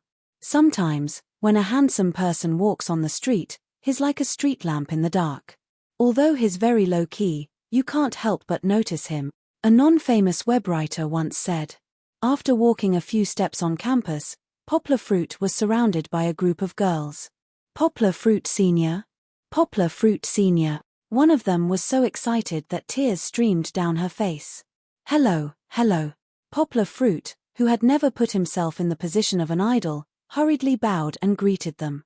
Why aren't you in class? Oh, no, it's noon now. Hehe, sorry, I should be asking why aren't you in class? Poplar fruit Senior is so cute. The girl who saw Poplar fruit crying just now almost fainted from Poplar fruit's cuteness. Poplar fruit Senior, can you give me an autograph? A short but cute-looking girl held a notebook and looked at Poplar fruit with admiration. Hey, I'm not a celebrity idol, why are you asking me for an autograph? Poplar fruit embarrassedly took the notebook and signed his name. He didn't write any artistic characters, just a delicate regular script under the ballpoint pen. Because your story is very inspirational. My daughter clenched her small fist and said, I will definitely become someone as awesome as you in the future. She said it as if there was a big age gap between them. Well, anyway, thank you for liking me. Poplar Fruit took the notebook and signed it while saying, "But, I have to go back to pick up my daughter, so, let's call it a day? By the way, I have a lecture in the small auditorium tonight. It's free of charge. If you're interested, come and listen, okay?" "Really? What time? I want to go, I want to go," several girls said excitedly. "It starts at 7 o'clock in the evening. If you don't have class, come over." Poplar Fruit smiled and waved goodbye to them. In fact, Poplar Fruit saw that when he said evening, several girls couldn't help but stiffen. They should have class tonight. However, Poplar Fruit didn't intend to persuade them. After all, college students are at an age where they have the freedom to choose. It's hard for them to listen to other people's advice, just like Poplar Fruit.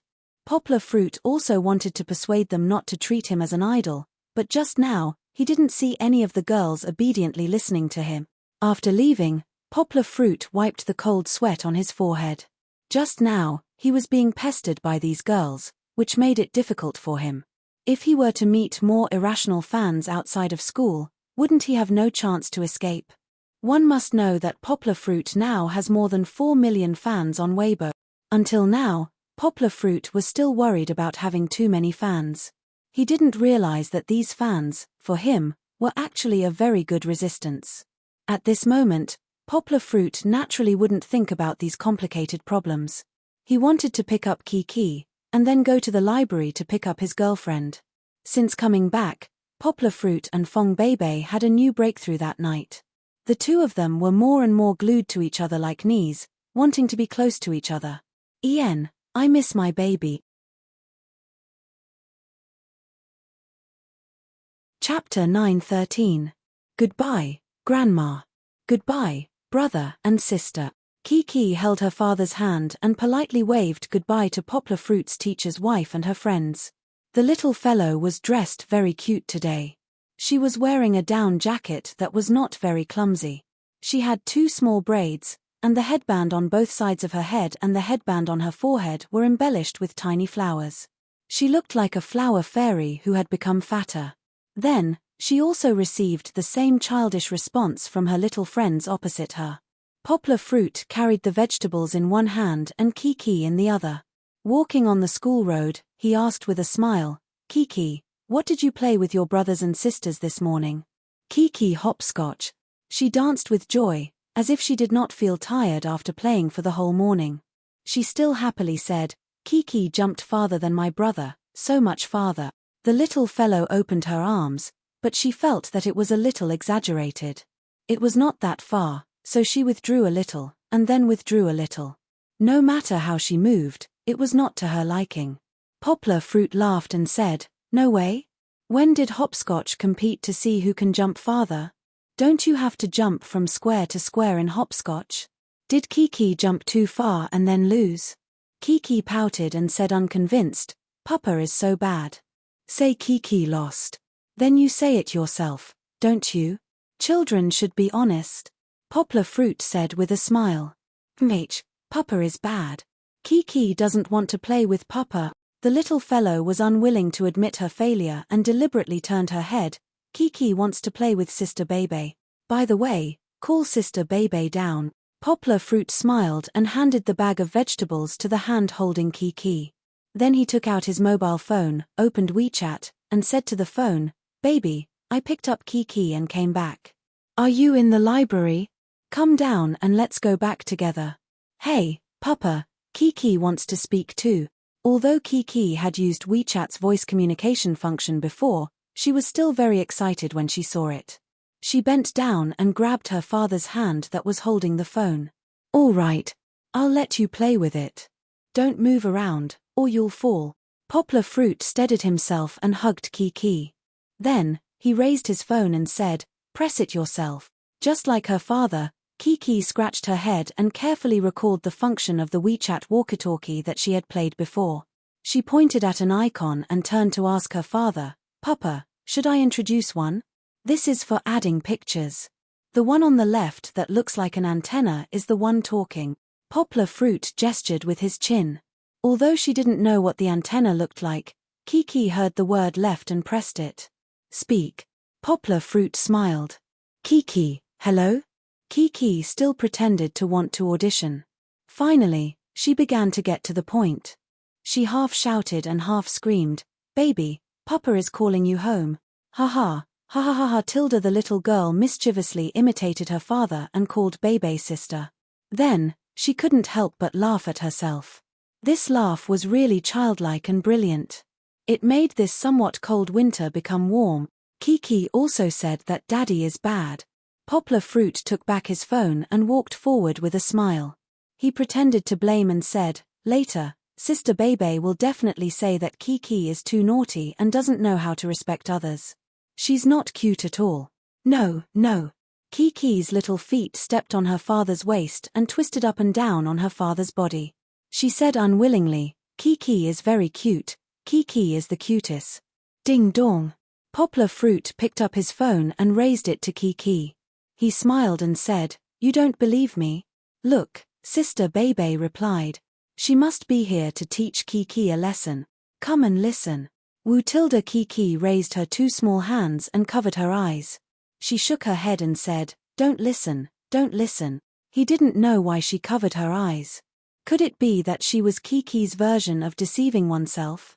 However, Baddie Daddy had already pressed play. "Okay, I'm coming down now." Fong Bebe seemed to still be in the library. He could hear her footsteps coming down the stairs. She lowered her voice and said, "Uncle, where are you?" So he wasn't here to teach Kiki a lesson. Kiki's little hands that were covering her eyes secretly pulled down, and her two big eyes secretly peeked out from between her fingers. "I'll be right there." Before Poplar Fruit could finish replying, he received another voice message. "Aya, it's Chichi talking, right?" Fong Bebe might have walked to a place where she could speak freely. She said with a smile, "Why are you learning from your father?" "Kiki, Sister Bebe is telling you, your father is very, very bad. Don't learn from him." It wasn't over yet.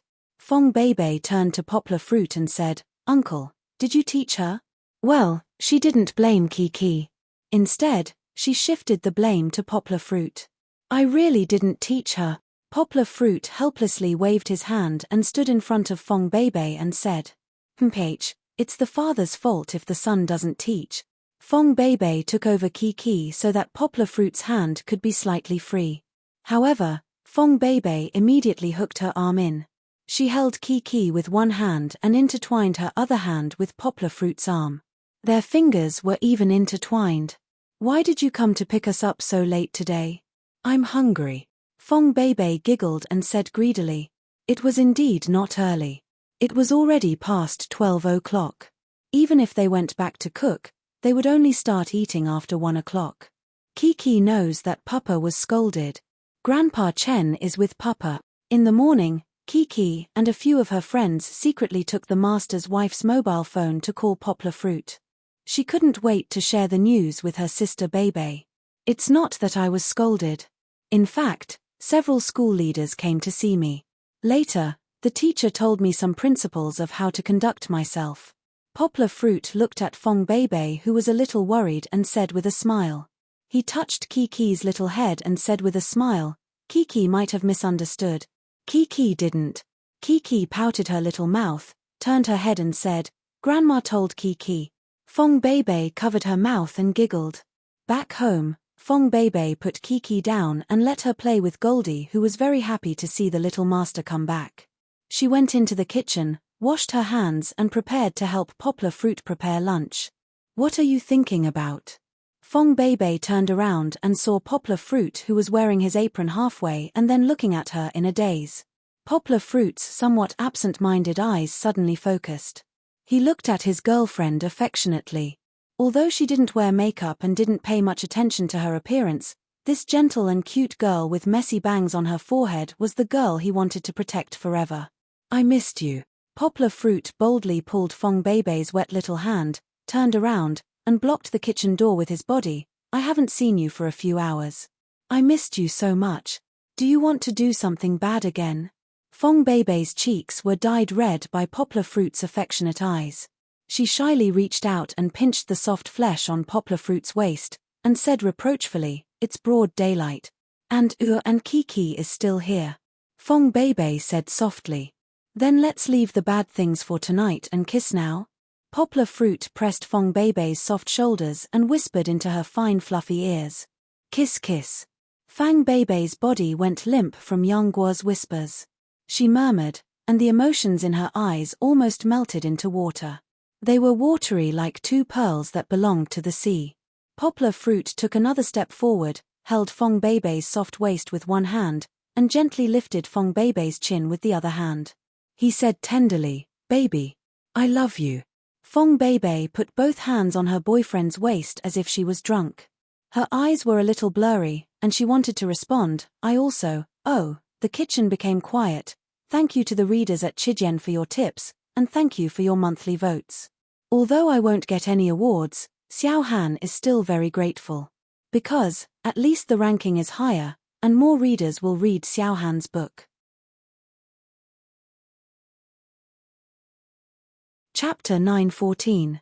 When I was in Sweden, I met a bus driver who spoke with a very bad accent. The small auditorium of Higoshiyama University was shabby, but it was also the first choice for many famous people to give lectures. On one hand, the building had an ancient and traditional history. On the other hand, the location was special. It was located on the central axis of Higoshiyama University. It was like a beautiful sea-stabilizing needle. Behind it was the motto and emblem of Higoshiyama University. When Poplar Fruit was an undergraduate student, he sat in the small auditorium countless times to listen to other people's speeches and watch other people's award ceremonies. He never thought that one day, he would be able to stand on this stage and give an impassioned speech. He was very calm. Facing the students that filled the small auditorium and facing the 2 rows of university leaders who came to support him, Poplar Fruit acted like he usually did in class. He spoke with confidence and assurance. Because it was a group of relatives and friends, Fong Beibei and Kiki also sat in the front row. She was embarrassed to sit with the principal and teachers, so she changed to sit in the student union area. Fong Beibei was also a member of the student union. Although she didn't have much interaction with the student union, after all, they were all young people, so it was not awkward to interact with each other. She looked down at Kiki and found that the little girl was staring at her father on the stage. At this time, the little girl was sleepy and yawning, but now she was still energetic. If there was a Best Audience award, Kiki would definitely not let it go. She was more serious than the most serious student, and she didn't even blink her eyes. "Kiki, can you understand what your father is saying?" Fong Beibei turned Kiki around and teased her. Chichi reluctantly turned her head back to look at her father, and then turned her head back. She puffed up her cheeks and said very righteously, "Chichi doesn't understand." Fong Beibei understood the stories that Poplar Fruit told, but she didn't understand some of the linguistic theories that Poplar Fruit sometimes inadvertently said. Although Poplar Fruit stopped very quickly, not only was everyone not confused by Poplar Fruit's words, but they also felt that Poplar Fruit was very mysterious. After all, many of the students present were not from the outer court. Even if they were from the outer court, they wouldn't be able to keep up with the professional knowledge that Yang Guo was talking about even if they weren't graduate students or doctoral students. Since today's lecture was for the general public, Poplar Fruit would be more popular and tell stories to everyone, and be a spiritual mentor. "I don't understand, why are you still so serious?" Fong Beibei let Kiki hold her fingers and asked with a smile. "Because Papa is very powerful," Kiki said with a look of admiration. "Kiki's Papa is the best." The little girl used these words over and over again, but if Poplar Fruit heard his daughter's praise, he would definitely be happy. "Shh." Fong Beibei pressed Kiki's small lips and said with a smile, "Lower your voice, don't let your father hear it, otherwise, who knows how many days he will show off." Below the stage, Fong Beibei and Kiki were secretly playing with each other, but Poplar Fruit did not know. At this moment, his mood was not calm. Although he had been smiling and talking about his prepared speech, and from time to time, had a brief interaction with the audience, but in fact, he was multitasking, and his other mind was not here for a long time.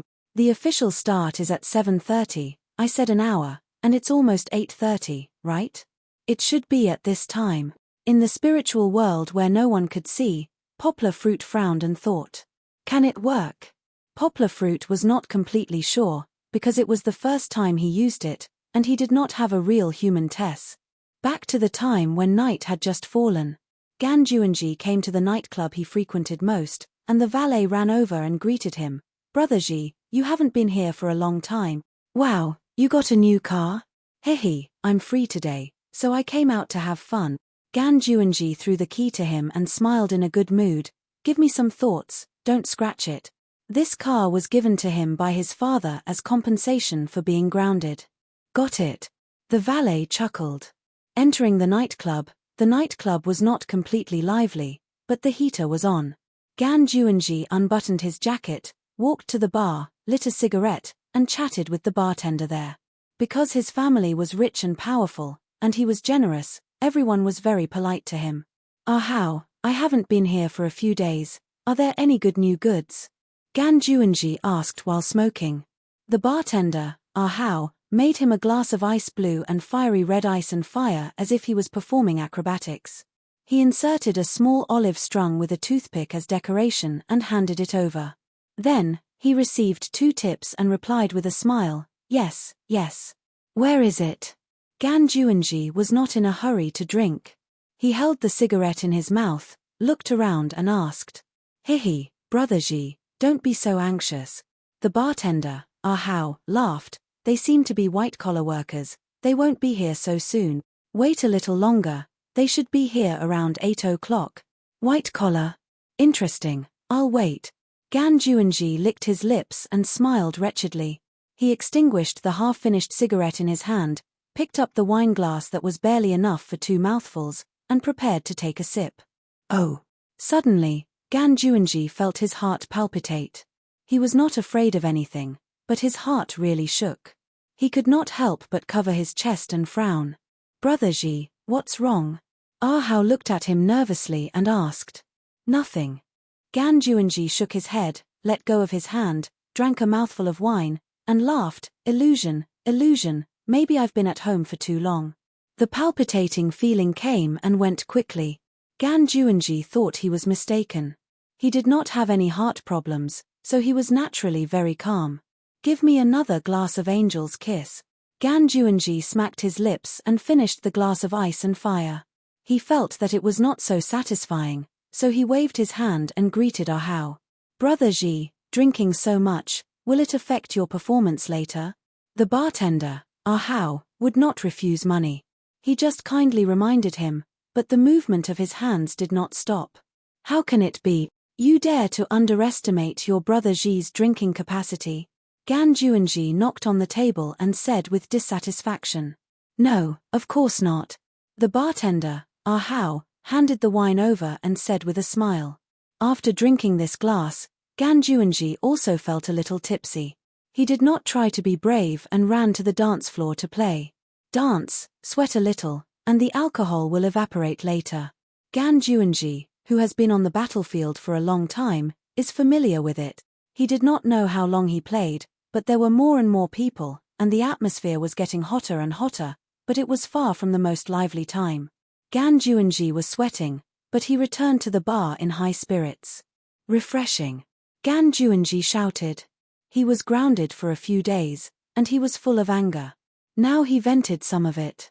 Brother Ji, the white-collar beauties are here. The bartender, How, winked at him and smiled. Chapter 9:15. Come on, let's drink. I'll cover all the expenses of the beauties today. Appearing as a rich and handsome man, Gan Juanji quickly sat in the booth of the 3 white-collar beauties. He even waved his hand and said very generously. Under the shining laser lights of the nightclub, Gan Juanji felt that the 3 beauties were not bad. After makeup, their lips were flaming red, and the main thing was that their bodies were hot enough. If he could have sex with 1, 2, or even 3 at the same time, it would be really good. Not far away, the bartender How shook his head and sighed. Women nowadays don't love themselves. As he played with the mixing glass, he thought funny in his heart, forget it, they don't care. Why are you worried about them? Isn't this world just about looks and money? Just as the bartender How was feeling sorry for himself, the booth that Gan Juanji had just walked into suddenly became chaotic. 3 women in low-V white-collar attire with pale faces stumbled out from inside. "Someone's dead! Someone's dead!" they screamed in horror. A few people who had just come out of the dance floor and were about to take a rest at the side curiously looked into the booth. The booth was originally just surrounded by 2 higher sofas and was not sealed at all. They immediately saw the situation inside. As soon as they saw it, they also panicked. They pulled their companions and ran. In a panic, they didn't know where to go and even bumped into other people. They also shouted, "Someone's dead, run." The already noisy nightclub became even noisier. When the bartender saw the situation over there, he was surprised and called a few people who were guarding the venue to check the situation. "What's the situation? Why are you running?"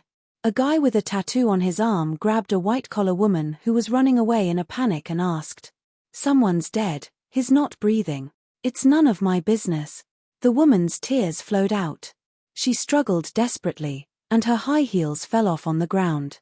The bartender recognized this woman. Although the powder on her face was washed into a mess by tears, she was one of the white-collar women that the rich young man had just walked over to hook up with. His heart skipped a beat. The bartender said to the guy, "Brother Wolf, something seems to have happened. Catch this woman and see what's going on first." The bartender, how, and the rest of the guys rushed to the booth where the incident happened. When they went in to take a look, they saw a man lying on the sofa with a pale face. His hands were grabbing the clothes on his chest, and he was curled up into a ball. When Ahau and the others came over, that person was already motionless. "Brother Ji." The bartender, Ahau, took a deep breath and shouted in horror. That's right, the man lying on the sofa like a dead man was the high-spirited Gan Juanji. No, he wasn't dead. He's already dead. A bold worker came over and checked his breathing. He shook his head and said, "Let's inform Big Brother and see how we should deal with this," a worker said. "I don't think so. His family is very rich. Even the Gan family in Westbridge is not someone our Big Brother dares to mess with. Let's call the police. The most important thing is to get rid of us." Bartender Ahau said anxiously. The worker nodded with a serious expression and said to the others, "You guys tell the boss and then call the police. Also, keep an eye on that woman. Don't let her slip away. Actually, I think that his death might have nothing to do with us. Look at his hand." Bartender Ahau muttered to him, "It's probably a heart attack. He seemed to have a problem when he came just now." The nightclub was in chaos. Poplar Fruit didn't know about it. At that time, he reached out and transferred his internal force into Gan Juanji's heart. He condensed his internal force into a liquid state and used a special method to maintain it for a period of time. When he was in Sweden, he had tried it on small insects. This special method could allow his internal force to be maintained for about 9 hours after it left his body. At around 8:30, this seal would completely lose its effect.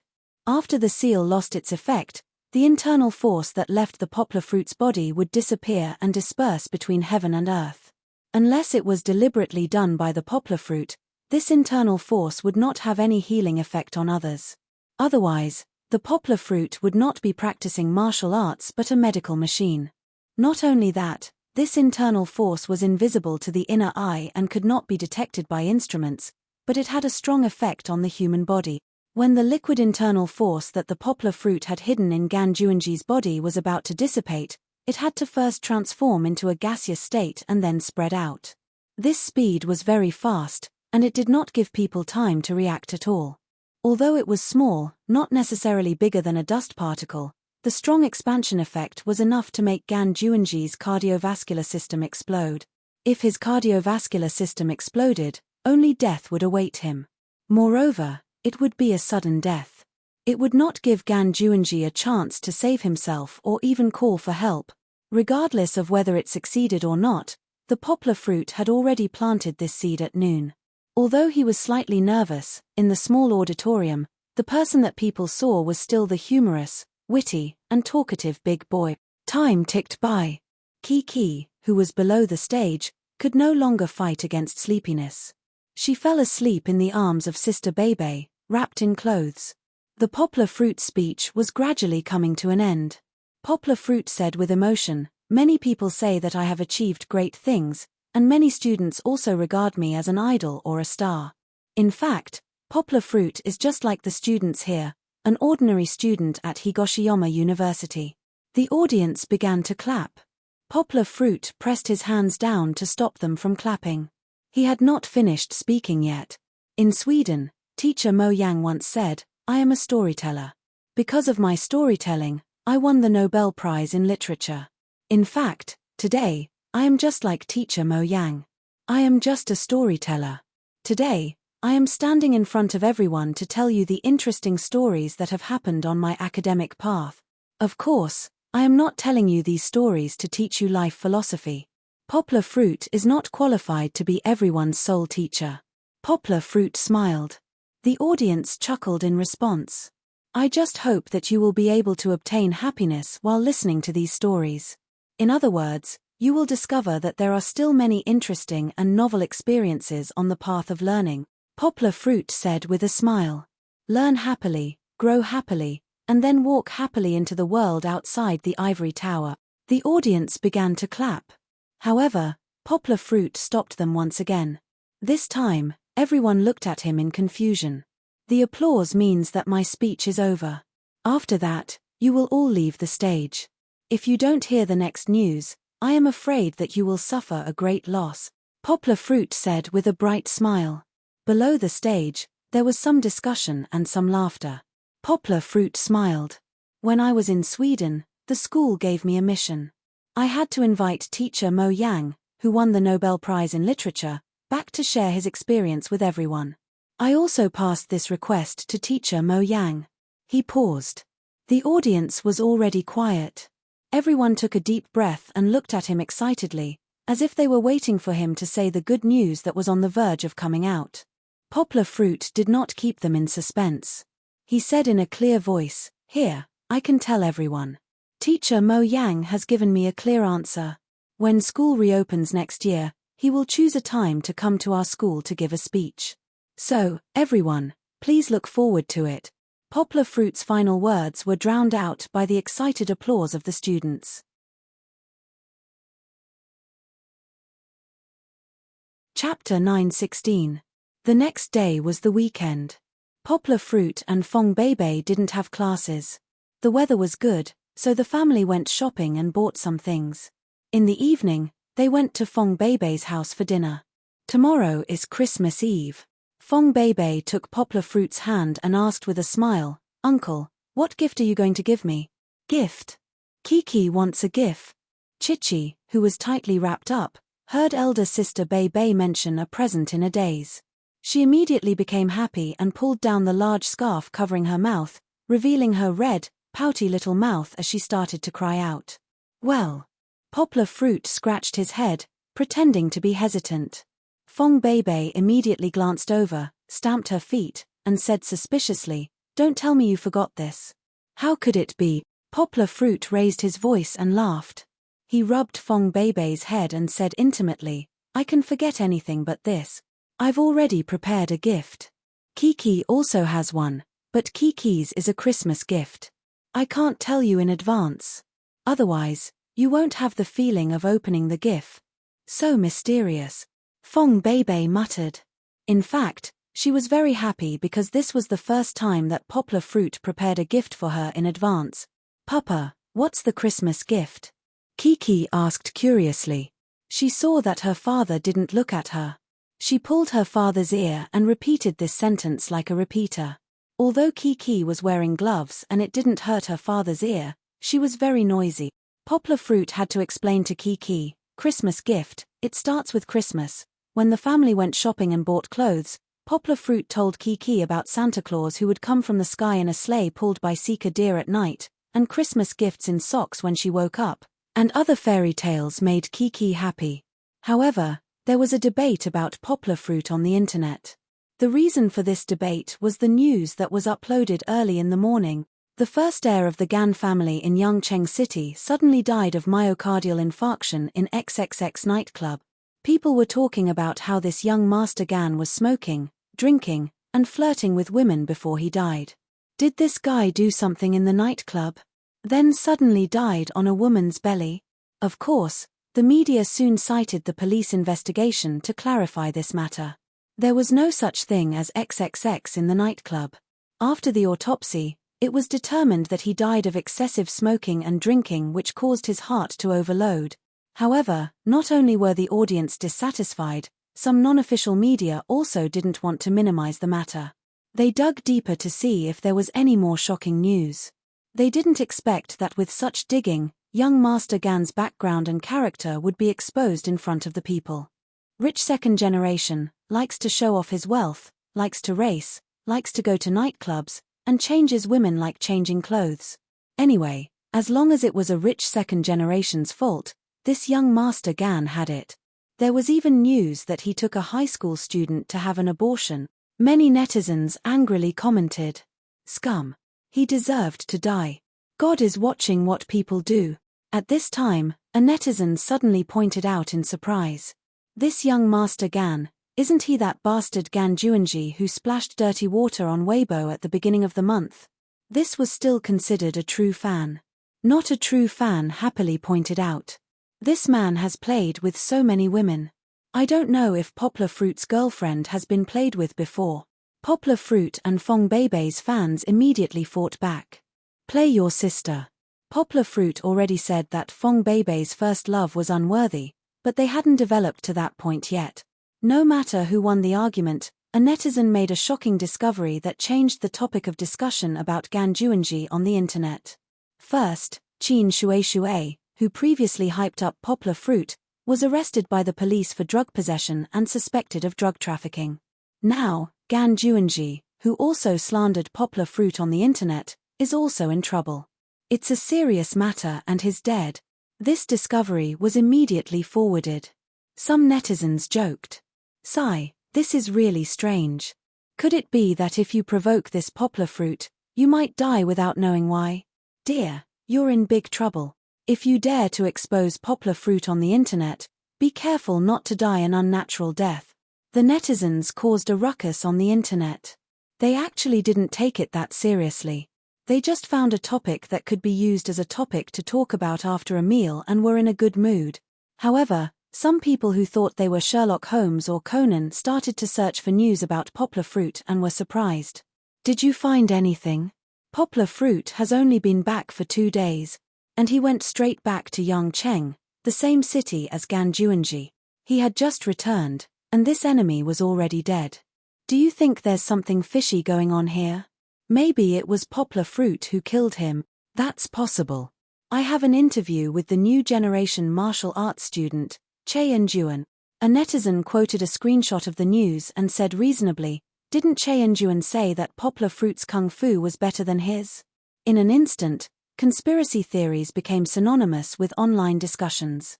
There were even netizens who wanted the police to investigate Poplar Fruit. It's him, he's the murderer. If Poplar Fruit didn't go shopping and stayed at home to browse the internet, he would definitely be shocked by the netizens. His imagination was really running wild. Even a blind guess could guess the truth. At this time, some students from Higoshiyama University couldn't stand it anymore. They found a video of Poplar Fruit's speech recorded by the Higoshiyama University Student Union and uploaded it to the internet. "Who said that Poplar Fruit is the murderer? Stand up. I can tell you clearly that last night when that scumbag Gan Juanji died, our Poplar Fruit was giving a speech to us. There were hundreds of people present who can testify for him. If you weren't there, please tell me how Poplar Fruit killed him. Using his mind to kill. Please don't joke with me, okay?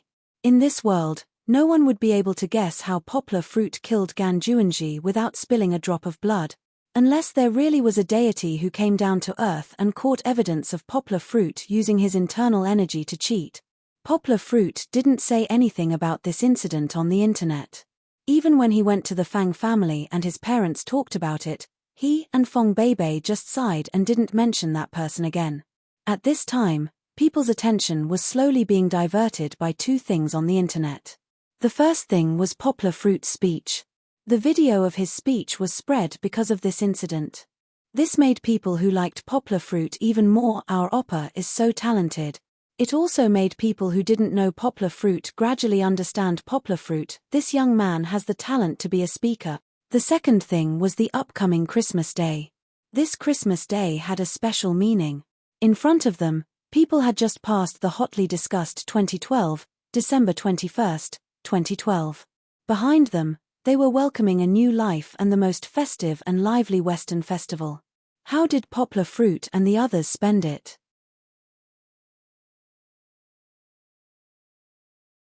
Chapter 9:17. Kiki, help Daddy pick up that small ball.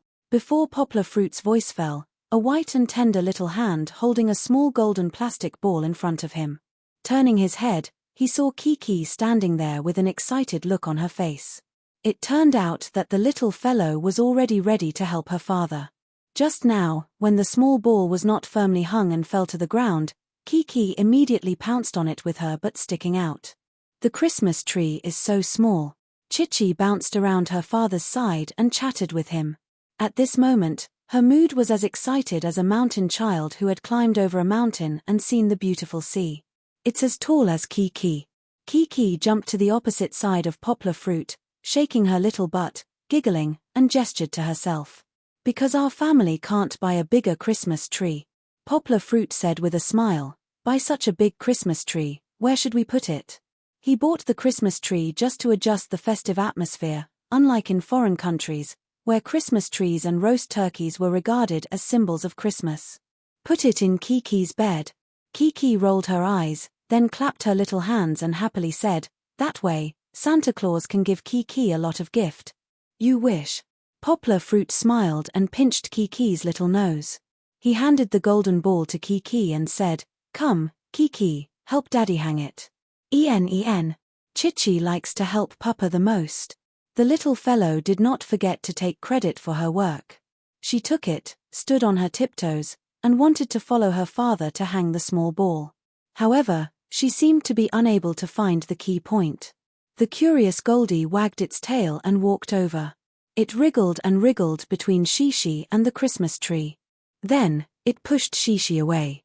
This way, Shishi could not hang on the little golden ball. Aya, Daddy, Goldie is making trouble. It won't help Kiki with Daddy's work. Kiki pouted, pointed at Goldie and complained. Goldie wagged its tail, moved its head closer, and intimately licked Kiki's finger. As a result, Kiki suddenly squatted down and pushed away Goldie, who only came to please its master. Although Kiki was young, her strength was not small at all. In terms of strength, Goldie was no match for her at all. Poplar fruit smiled and helped Kiki hold down the innocent Goldie, and let Kiki try to hang the golden ball on the Christmas tree. When Kiki hung herself, she felt a sense of accomplishment. Her eyes became crescent moons, and she jumped up and down holding her father's hand. She pointed at the Christmas tree and said, Daddy, Daddy, Daddy, look. Kiki, hang the ball at the highest point. Poplar fruit held his daughter's face, kissed her forehead, and said with a smile, Kiki is great. Come, let's hang these little balls and little stars up with Daddy. When the father and daughter were almost done decorating the Christmas tree, Fong Bebe also came back. She just went to school in the morning and did not go to class. She just reviewed in the library. She was different from Poplar fruit. No matter how Poplar fruit took the exam, he was almost guaranteed to pass the final exam. Fong Bebe, on the other hand, had to seize the time to review. English, Mahjong, and other disgusting non-professional subjects gave her a headache.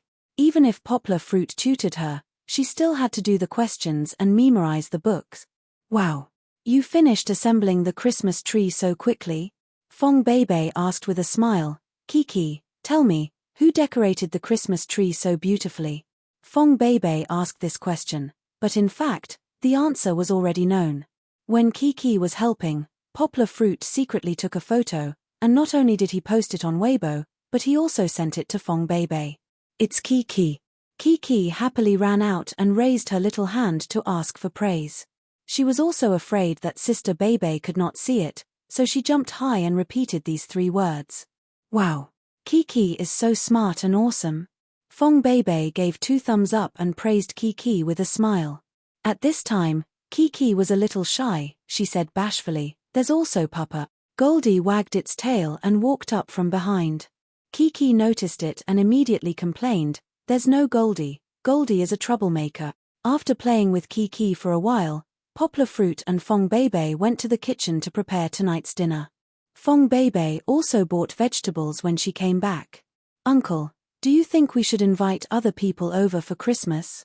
Fong Bebe pretended to ask casually while picking vegetables. "Well, you want to invite Shanshan and the others, right?" Poplar Fruit asked with a smile. "Then I'll buy more vegetables tomorrow. Tell me how many people will come first." "Not them," Fong Bebe said. "Not them?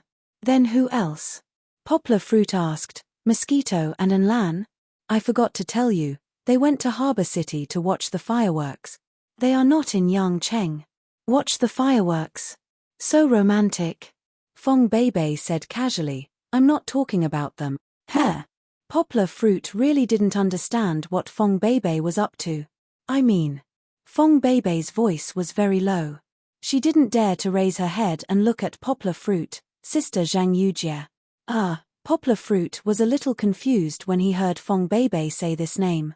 On the day when he came back, he saw Zhang Yujie and Fong Bebe together.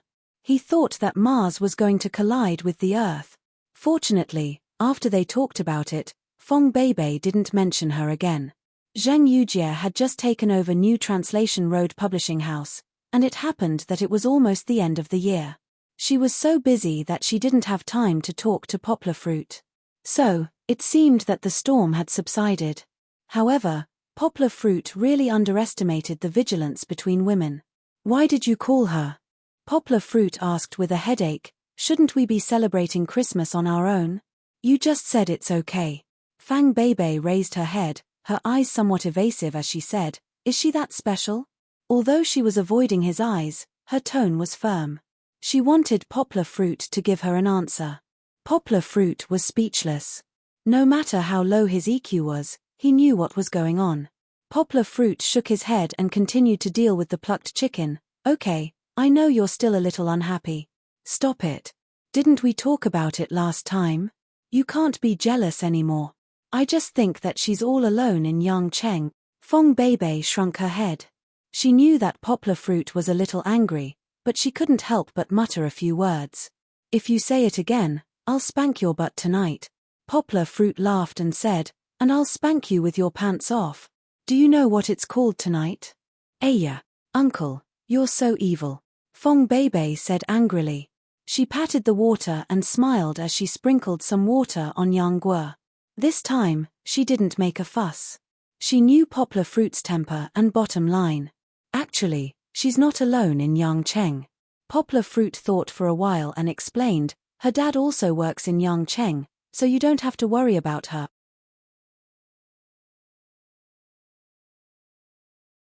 Chapter 9:18. Normally, they should go to a restaurant outside for a romantic Christmas Eve, but Fong Bebe said that eating outside in a restaurant was not as warm as eating at home. Poplar Fruit thought that it was quite reasonable.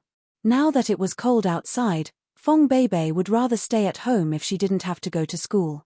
"Let's have a candlelight dinner tonight."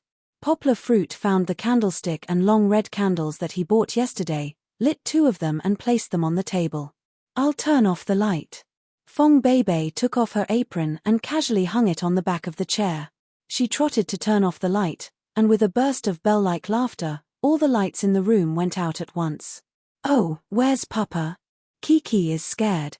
Kiki was just playing in the living room when she suddenly couldn't see her fingers. The little girl instinctively hugged Gold, who was lying next to her, and cried out in fear. In fact, there were 2 flickering candlelight in the room, but the human eye had a certain delay reaction. After the bright incandescent light went out, it would take a while for the human eye to adapt. "Here, Sister Bebe is here." Without waiting for Poplar Fruit to answer, Fong Bebe trotted to Kiki and hugged her.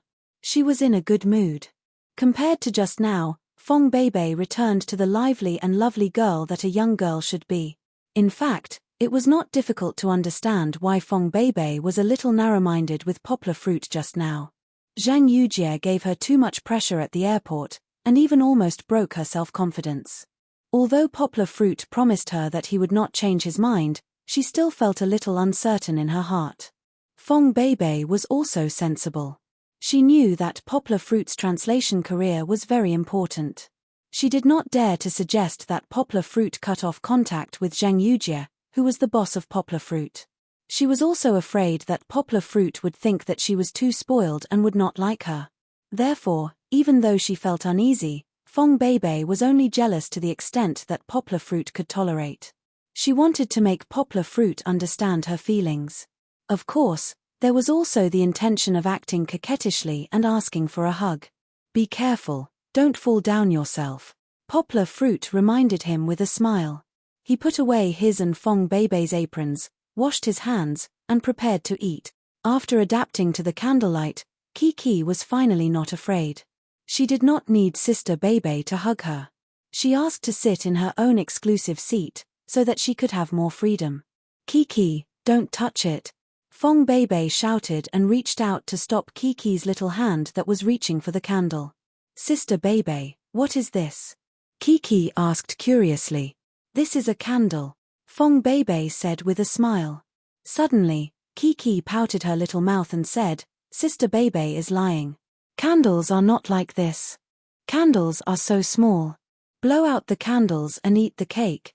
The little girl also gestured with her little finger. Her tone was very sure. This is also a candle, a bigger candle. Poplar Fruit smiled and touched his daughter's head, then continued to pick up the chopsticks and spoon for Kiki's favorite dishes. Blow out the candles and eat the cake. Kiki cried out happily. She pouted her little mouth and blew, making the candlelight sway. It was very beautiful.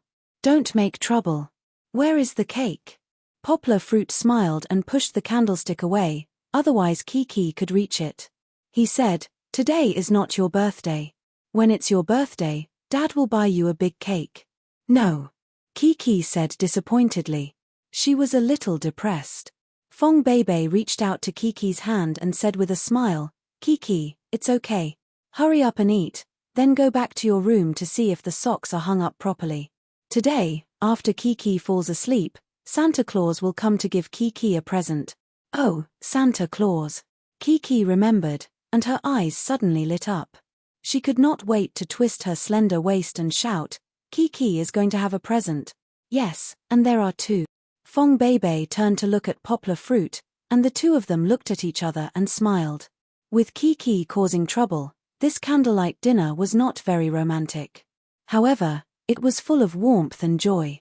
After coaxing Kiki, who wanted to wait for Santa Claus, to sleep, Poplar Fruit walked out and sat down beside Fong Beibei.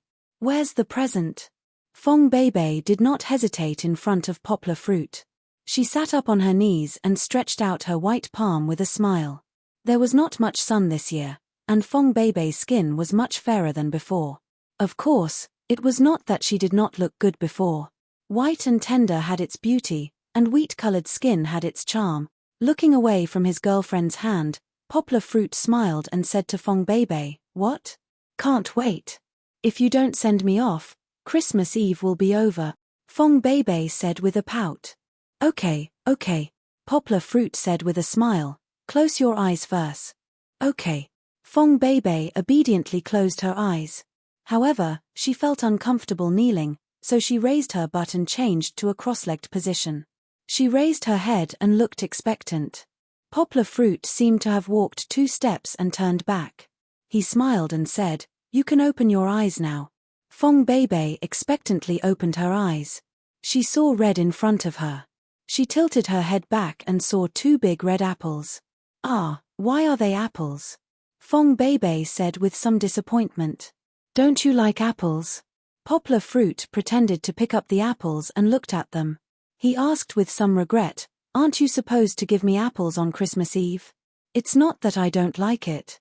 It's just that, in fact, this apple is also very good. One for you and one for me. Well, it's very beautiful. Fong Beibei was afraid that Poplar Fruit would be unhappy. She quickly took the apple and looked at it, trying to convince herself that she liked this gift. Well, why don't you take a look at this apple? When Fong Beibei lowered her head, Poplar Fruit took out a box with a smirk and put it in front of her eyes. Huh! Fong Beibei was still somewhat unable to extricate herself from the contradictory emotions. She looked at the box in confusion. After a long time, she still couldn't figure out the relationship between them. Poplar Fruit didn't explain. He just looked at her with a smile. "Oh, uncle, you're so bad. You lied to me." Fong Beibei finally reacted. She patted Poplar Fruit's arm in surprise and took the box in Poplar Fruit's hand. "Why did you give me a phone?" After Fong Beibei opened the gift box, she took out the new iPhone 5 that Poplar Fruit put in it and asked puzzledly. "Because this way, we can use the same phone." Poplar Fruit smiled and took out the iPhone 5 that was exactly the same as Fong Beibei's. This phone was only released in the second half of this year. Hihi, a couple's phone. Fong Beibei took Poplar Fruit's phone and then leaned on Poplar Fruit's arms to fiddle with it. Fong Beibei didn't have an iPhone, but she still often played with Poplar Fruit's phone, so she wasn't unfamiliar with the operating system. Poplar Fruit put his chin on Fong Beibei's head, his hands around her waist.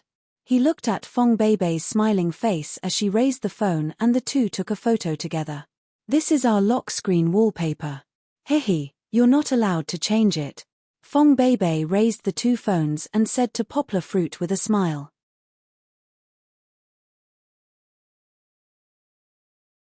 Chapter 919. In the end, nothing happened on Christmas Eve. Poplar Fruit was still able to control himself. Furthermore, his parents had mentioned this matter several times, and Fong Beibei did not have any intention of breaking through prematurely. Therefore, the night passed very peacefully. In fact, the relationship between the two had already reached the point where they could see each other with sincerity. Everything that needed to be done had been done, and only the last line of defense was left. However, from the looks of it, the breakthrough of this line of defense was just around the corner. After Christmas Eve, it was Christmas Day. The happiest person on Christmas Day was still Kiki. She received her presents early in the morning, and the two presents were opened so quickly that confetti covered the floor. After that, she asked her father to bring her to Chimelong Amusement Park to play for the entire morning. As Fong Beibei had to revise, they returned in the afternoon. Kiki loves Christmas the most. After the little fellow returned, her excitement did not diminish as she chirped. "Isn't your favorite birthday the most?" Poplar Fruit teased her. "That's right." The little fellow was in a dilemma. She stood in the same place, scratching her head as she thought about it. It seemed that it was very difficult for her to choose. That's still my favorite birthday. There's cake to eat on my birthday." In the end, Chichi reluctantly ranked them in order. Holding her father's hand, she didn't really care at all. She commented seriously, "Christmas is Chichi's second favorite." At this time, Higoshiyama University had fully entered the revision week. In another 2 weeks, it would be the exam week. Therefore, not only was Fong Beibei busy, Poplar Fruit's New Dimension Society was also beginning to wrap up work. In the next few days, they would be conducting online long-distance end-of-term exams for the children to test the learning effects of this semester. Of course, the long-distance education did not end at the end of the semester. As long as the children were willing, there would still be some enthusiastic teachers, including Poplar Fruit, to stay behind during the winter break to give them preferential treatment. However, the study during the break was not compulsory, and the children could choose to come or not. In addition, Poplar Fruit was still planning to bring Fong Beibei, Kiki, and the current executive chairman of the society, Wang Yubo, as well as Lin Xingshan, who was the best teacher of the semester, to Xiong Family Village to interact with the children. Of course, he was not going there to join in the New Year's fun, nor was he thinking of bringing the children to see the outside world.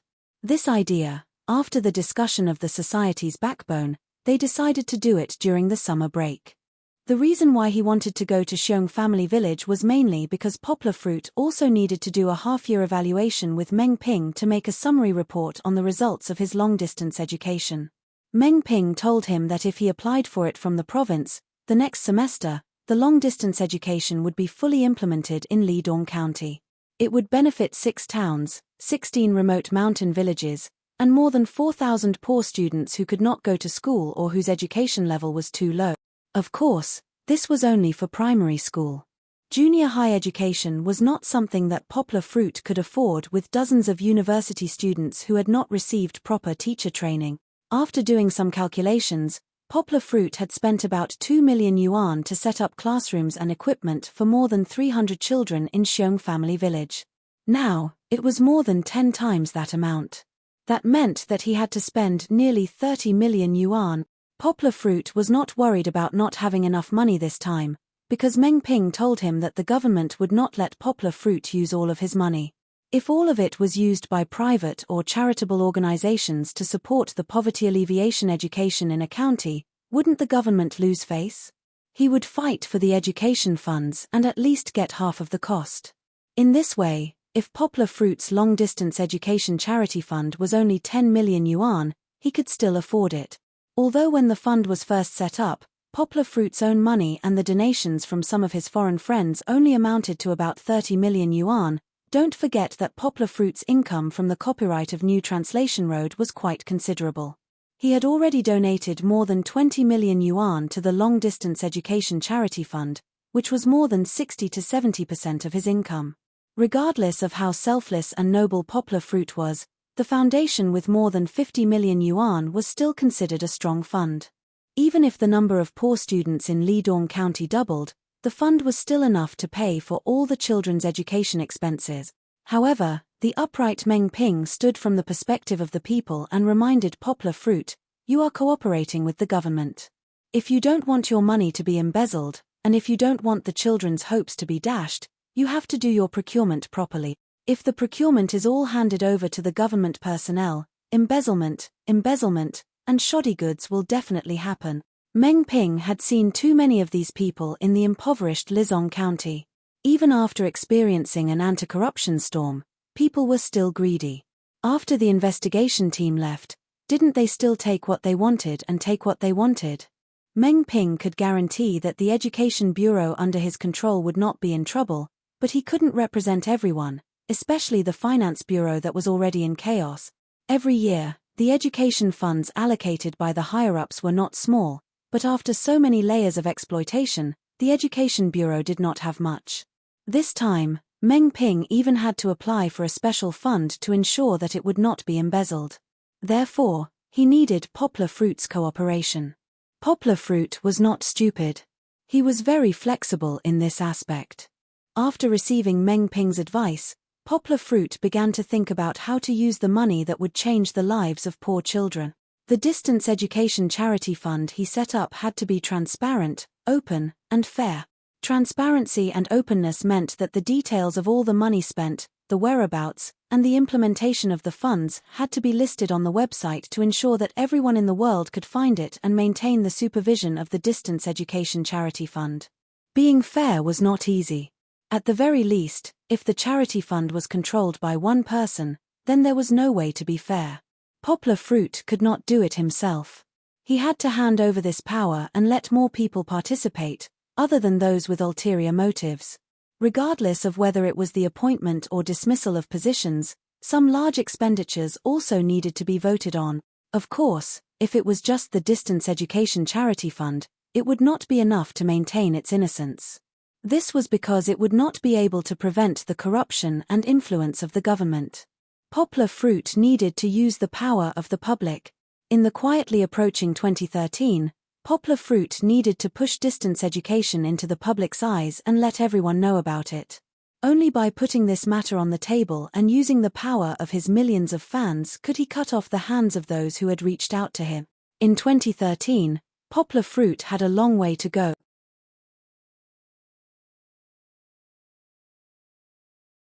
Chapter 920. Most of the time, plans could not keep up with changes, and the person who had broken Poplar Fruit's plans time and time again was the same person, Poplar Fruit's mentor, Chen Zhongdai. Before the end of the semester, the old man called Poplar Fruit over. This semester, the old man was extremely satisfied with Poplar Fruit. The thesis that Poplar Fruit submitted at the end of last year could be said to have provided a programmatic explanation of the entire theory of translation. Although the theory of translation still needed to be perfected, Poplar Fruit's thesis had pretty much established his position in the field of translation theory. As for the preparation for the next semester, Poplar Fruit had also given the old man a satisfactory answer. Through several lectures at Cinder College, he had summed up valuable experience and accumulated a large number of lecture notes. After the school's evaluation and review, the old man told Poplar Fruit that in the next semester, Poplar Fruit would stop all substitute teaching work and focus on completing his own 2 public elective courses. Of these 2 public elective courses, the first one was translation theory and practice. Theory was secondary, and practice was the main focus. Poplar Fruit would combine his own experience and lead the entire school, regardless of whether they were language majors or not, to practice actual translation. From the practice, they would experience and learn theoretical knowledge. The second course was called Basic Swedish. That's right, Poplar Fruit's public elective course did not teach other popular languages, but the recognized Poplar Fruit's strongest language, Swedish. In fact, Poplar Fruit's dozens of minor languages were very average. Even if he were to teach ancient Sanskrit, he would be able to handle it.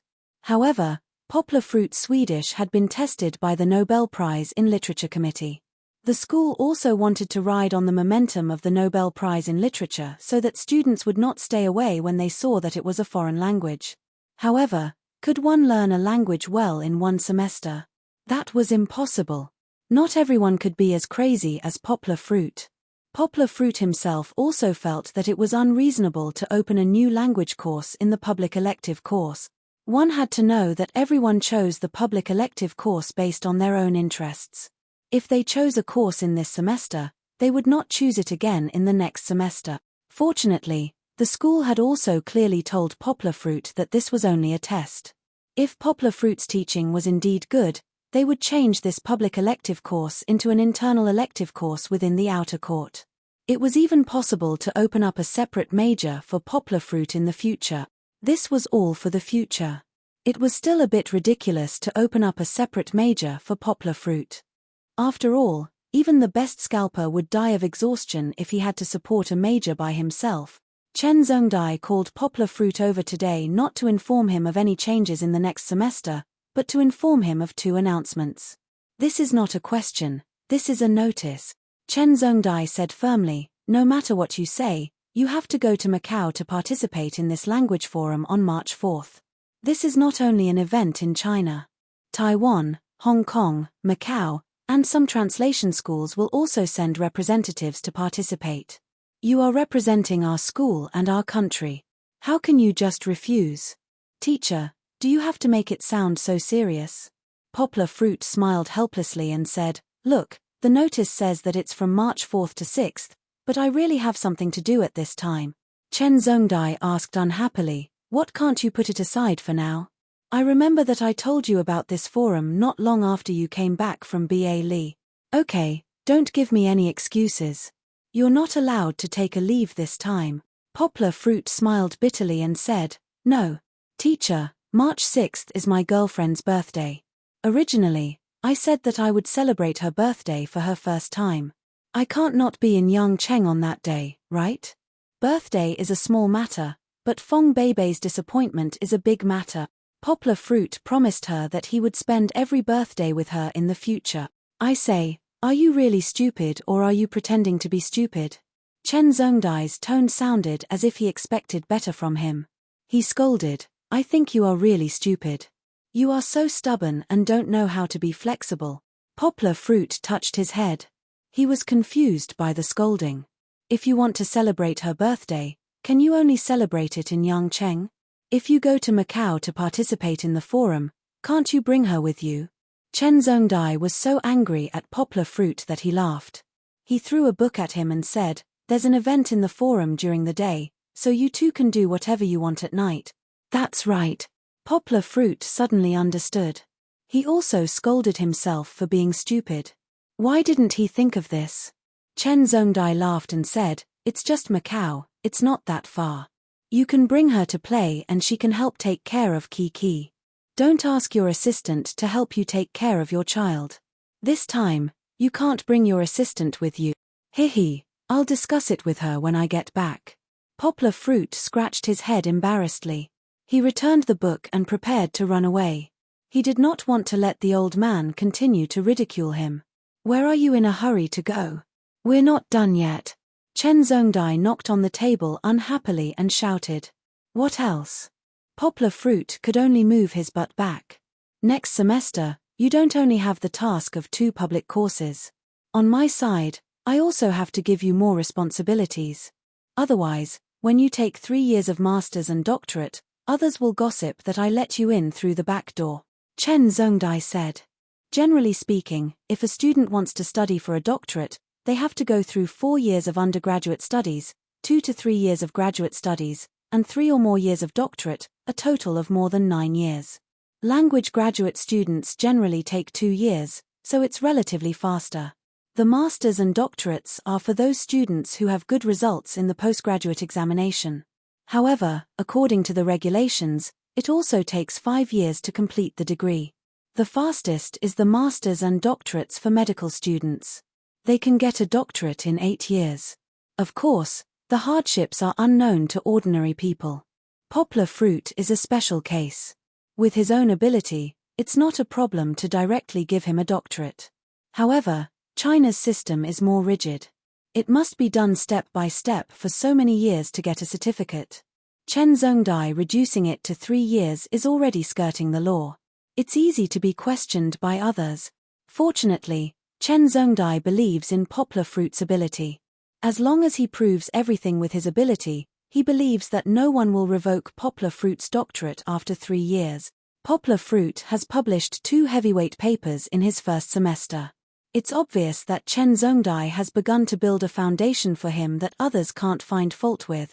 Next semester, Beijing Foreign Studies University will send people over for an exchange.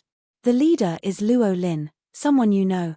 When Chen Zhongdai said these words, there was still a hint of disdain. This is his own pride. When the time comes, you don't have to hide anything. Do what you have to do. Let them see the foundation of Higoshiyama University.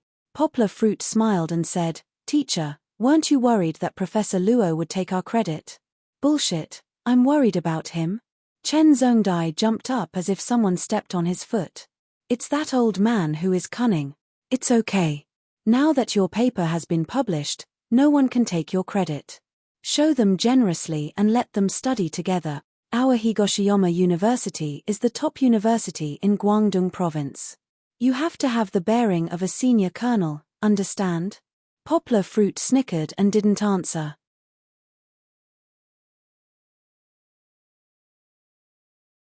Chapter 921. How far is it? Why do I feel that we can't reach the end of this mountain road? Wang Yubo's tenacity was not as good as Lin Xingshan's. Halfway up the mountain, he was panting and complaining. It's not far. Just a quarter of an hour, a little more, and we'll be there. Xiong Jisha, who was next to him, smiled and asked in very ordinary Mandarin, Can you do it? Do you want me to help you? Now, many children on the mountain were fluent in Mandarin after learning from the students and teachers of Higoshiyama University. Xiong Jisha, who had not received much education, had been left far behind by the children. He had just asked Poplar Fruit if he could join in the learning. When Poplar Fruit came this time, the people of Xiong village were very happy. 4 or 5 strong men came down to help with the luggage. Wang Yubo climbed the mountain empty-handed, but he was so tired. It seemed that he had not exercised enough. Didn't he see that Poplar Fruit and Xiong Jisha were walking as if they were walking on flat ground? Their faces were not red and they were not panting. Wang Yubo looked at Lin Xingshan, who was walking with Feng Beibei. Although the 2 girls were panting, they could still hold on. As a man, he could not make a fool of himself in front of girls, especially when he was still chasing Lin Xingshan. It was fine if he did not show his heroic spirit, but how could he be worse than a girl? No, I can do it. Wang Yubo gritted his teeth and continued to walk forward. The air on the mountain was very cold. Although it was not snowing, it was only a few degrees. The whistling mountain wind was always drilling into the neck, which made people feel very uncomfortable. The climate was more difficult than when Poplar Fruit came in summer. I heard from the children that there is no heating or air conditioning on the mountain. They can only freeze in winter. Lin Xingshan panted and said to Feng Beibei, It's very pitiful. We have clothes. We are very strong. We often go up and down the mountain. We are not afraid of the cold. Xiong quickly explained. Poplar Fruit patted Xiong shoulder with a smile and said, "That's not a reason. The conditions of the children are indeed difficult. I felt it the last time I came." However, Poplar Fruit was not a savior. He could not raise the living standards of the entire mountain stronghold to that of the city. Moreover, the government had put in a lot of effort to help the poor. According to Xiong, there were people who came to help the poor this year. Every family received a few hundred-yuan subsidy. It was not much, but it was better than nothing. This year, I'll bring a few computers to the meeting hall of the stronghold. Poplar Fruit said, "You young people should learn how to surf the internet and get in touch with the outside world. See if it's possible to set up an online shop to sell the handicrafts or local specialties of our stockade. Let me tell you, the people outside like to buy these new things." Poplar Fruit did not know how to do business, so he could not give them more help. He could only provide them with the tools to find their own way out. It was like his long-distance education. It was better to teach a man how to fish than to give him a fish. He could not save all the people in the poor mountainous areas. He could only teach them knowledge and let them master the ability to save themselves. They were almost at the mountain stronghold. Kiki, who was wrapped in thick clothes along the way, saw the familiar grass and trees. She finally began to become active. She struggled in her father's arms and shouted to get down. There were only a few minutes left, and the mountain road here was much flatter. Poplar Fruit put Kiki down. Brother Xiaofeng. Sister Xiaolin. Big brother Anshiren. Before they even reached the entrance of the stronghold, Chichi impatiently called out loudly to her little companions who were waiting for them at the entrance of the stronghold. She moved her short little legs and started running with a kick and a jump. "Kiki, it's Kiki." The children of Xiong village were like a beehive that had exploded, making a lot of noise. Then they rushed over to Kiki. "Kiki, we missed you so much." Like the bright moon surrounded by stars, Kiki was surrounded by the children. She did not know how many times this sentence was repeated. "Kiki, why don't you come back to visit more often?" Xiong Anshiren made a fuss, pulling Kiki's hand and jumping around. Xiong Xiaolin's eyes were filled with tears. Because she was studying in the county town, she could not come back for a long time. So she did not see Kiki much. When she saw Kiki, she rushed up and hugged her, crying. However, although she was crying, her mouth could not help but open into a smile. Gidge, gidge. There were too many questions that Kiki could not hear clearly. She only felt happy, laughing loudly with so many brothers and sisters. The children's voices had cut through the tranquility of the mountain where Xiong village was located. It seemed to drive away the coldness of winter, making people feel warm in their hearts. Last summer, Kiki played with them on the mountain. They played like crazy boys. Poplar Fruit explained to Fong Beibei with a smile. Fong Beibei was very tired. Climbing the mountain was a challenge for her. Now she leaned on Poplar Fruit, panting, and did not have the strength to speak. Teacher Yang, Teacher Wang, Teacher Lin, and Teacher Fang are here too. My daughter could not squeeze in. She turned her head and saw the people behind her. She suddenly screamed. As a result, Wang Yubo and the other students and teachers who came up the mountain for the first time, who were about to collapse from exhaustion, truly felt the enthusiasm brought by the children. Compared to the reserved adults, these children were full of energy. It was as if they had never stopped talking, making people feel as if they were in a forest of hundreds of sparrows. Then, Lin Xingshan distributed the small gifts they had brought with them to the children. There were also letters written by the students and teachers of the New Dimension Society, which were filled with deep emotions. The children were so excited that tears welled up in their eyes. In fact, Wang Yubo was like Xiong Jiwu, leaning towards administration. However, when he faced the children, he was also motivated by Lin Xingshan. His words of encouragement that made people's blood boil successfully stimulated the children's enthusiasm for learning. Fong Beibei naturally did not need to be mentioned.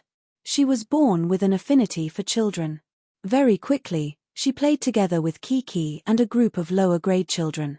Although it was very cold outside in winter and there was no way to play outdoor activities, Fong Beibei led them to play a number game that tested their reaction speed. This caused the children's laughter to fill the entire classroom.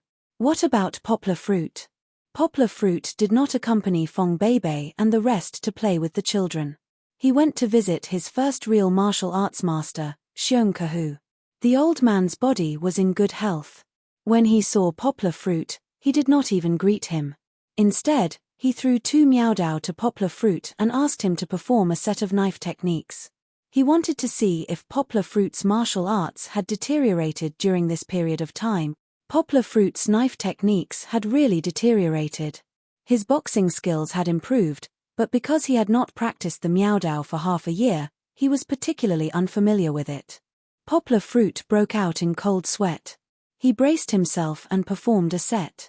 Then, he looked at his master's frown and hurriedly explained, "Master, it's not that I've neglected my martial arts, but that I really can't find a place to practice. But don't worry, in 2 months, I'll move into a new house. There will be a place for me to practice my knife skills." People who practice martial arts never let their fists leave their hand.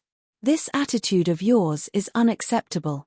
No matter what excuses Poplar Fruit came up with, Xiong Kahu was still dissatisfied in his heart. He gave Poplar Fruit a good beating. You're tuning in to the Dreamy Chapters YouTube channel. We're so grateful for your support, and don't forget to subscribe to join us on this incredible journey through captivating stories. Your generosity through donations truly makes a world of difference, as it's the primary source of revenue that allows me to expand and enhance this channel for you.